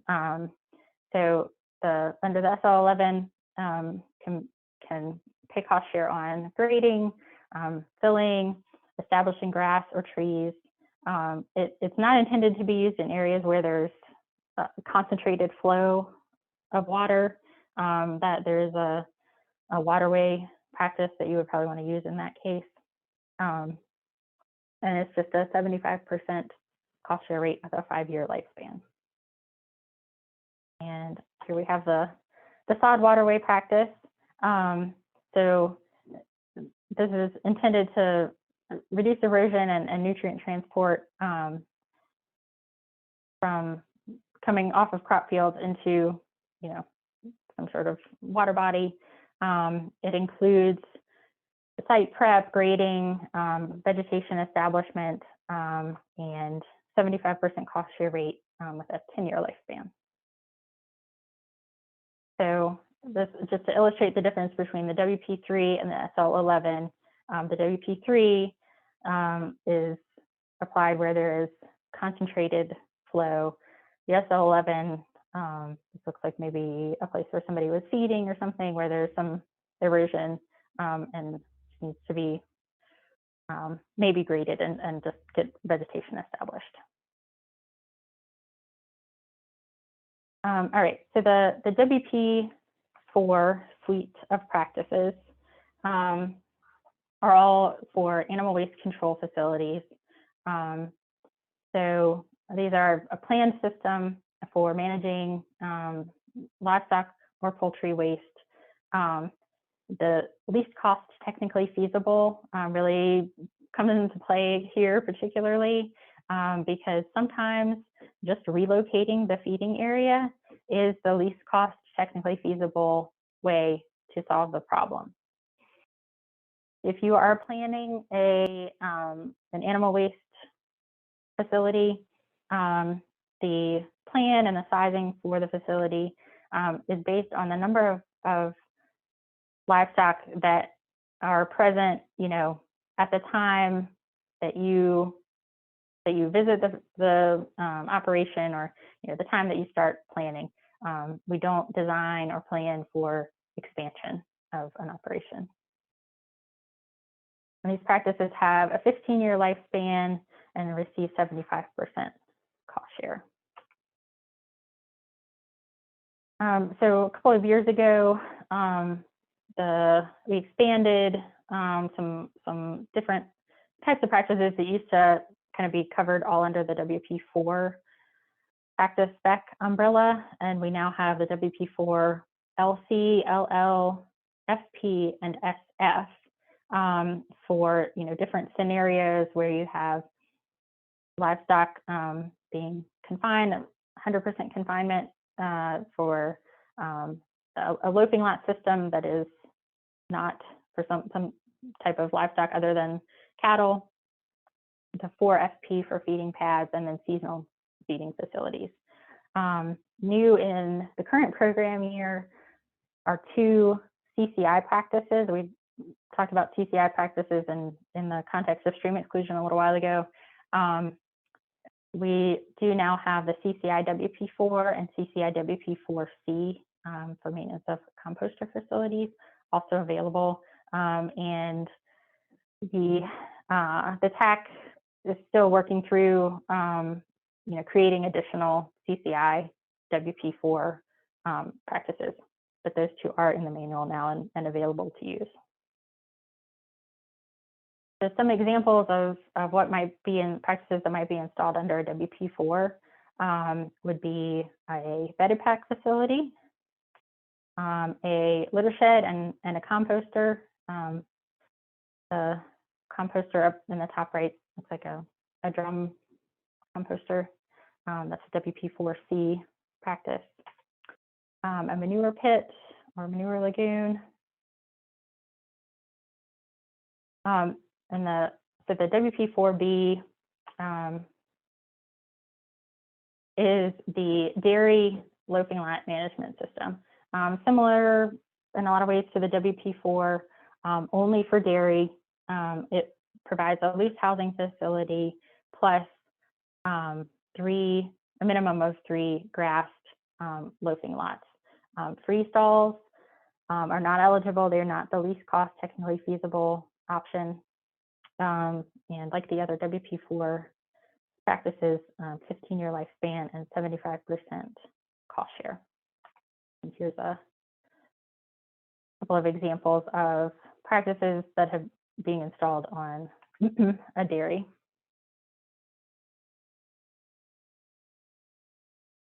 All right, and I'm going to extremely briefly touch on CREP. This, like I said, I borrowed this training very heavily from David, and he offered a separate training as kind of a one-on-one to districts who did a lot of CREP, upon request. I am just now beginning to take over some CREP duties, so I am not prepared to offer that training at the moment. But if you do have questions about CREP or need help with CREP, let me know, and I'll, we'll answer your questions and figure out what you need. And then once I have figured out a little bit more what I'm doing, I will be available also for that sort of one-on-one training too.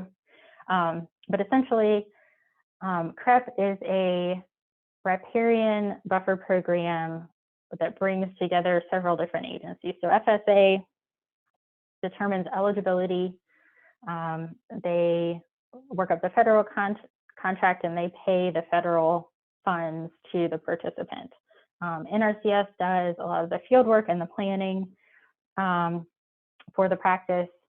The Department of Forestry assists with the forest buffer aspects of CREP contracts.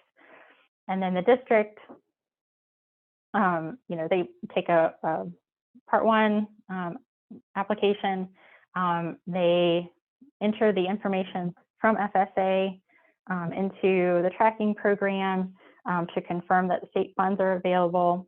The district board approves the funds once DCR lets the district staff know that funding is available. The district staff issue the district portion of the payment and maintain a case file for the contract.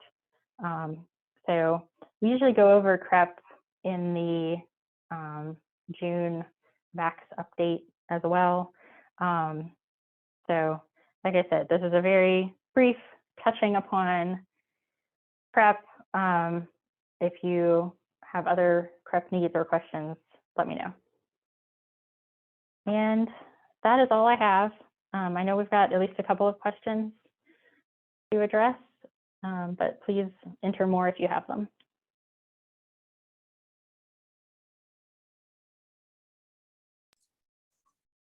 And I don't know, Carl or whoever has the questions available, Yeah, let me and know. right now, I think the last ones that we received in and comments is something we will look at and can discuss outside of the training today. Okay. And if anybody else has something they would like to ask about, bring up, discuss, we have some All time. right. Well, yeah, we'll give folks another minute or two. I'll go ahead and say thank you to the association for hosting us on your Zoom account today and for recording the training so it can be available to folks. And I guess we'll send that out. We'll send out a PDF of all of the slides and any other follow-up items in the next week or two.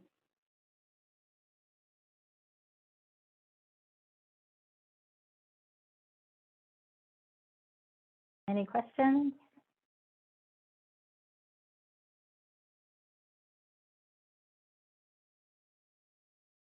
All right, if we still don't have anything coming in, Nope. I'm gonna say thank you, everybody, and have a great day. Yep. Thanks. And good job, Sarah. Appreciate it. And those using this course for their conservation planner certification, be sure and put the date in the training tracking module.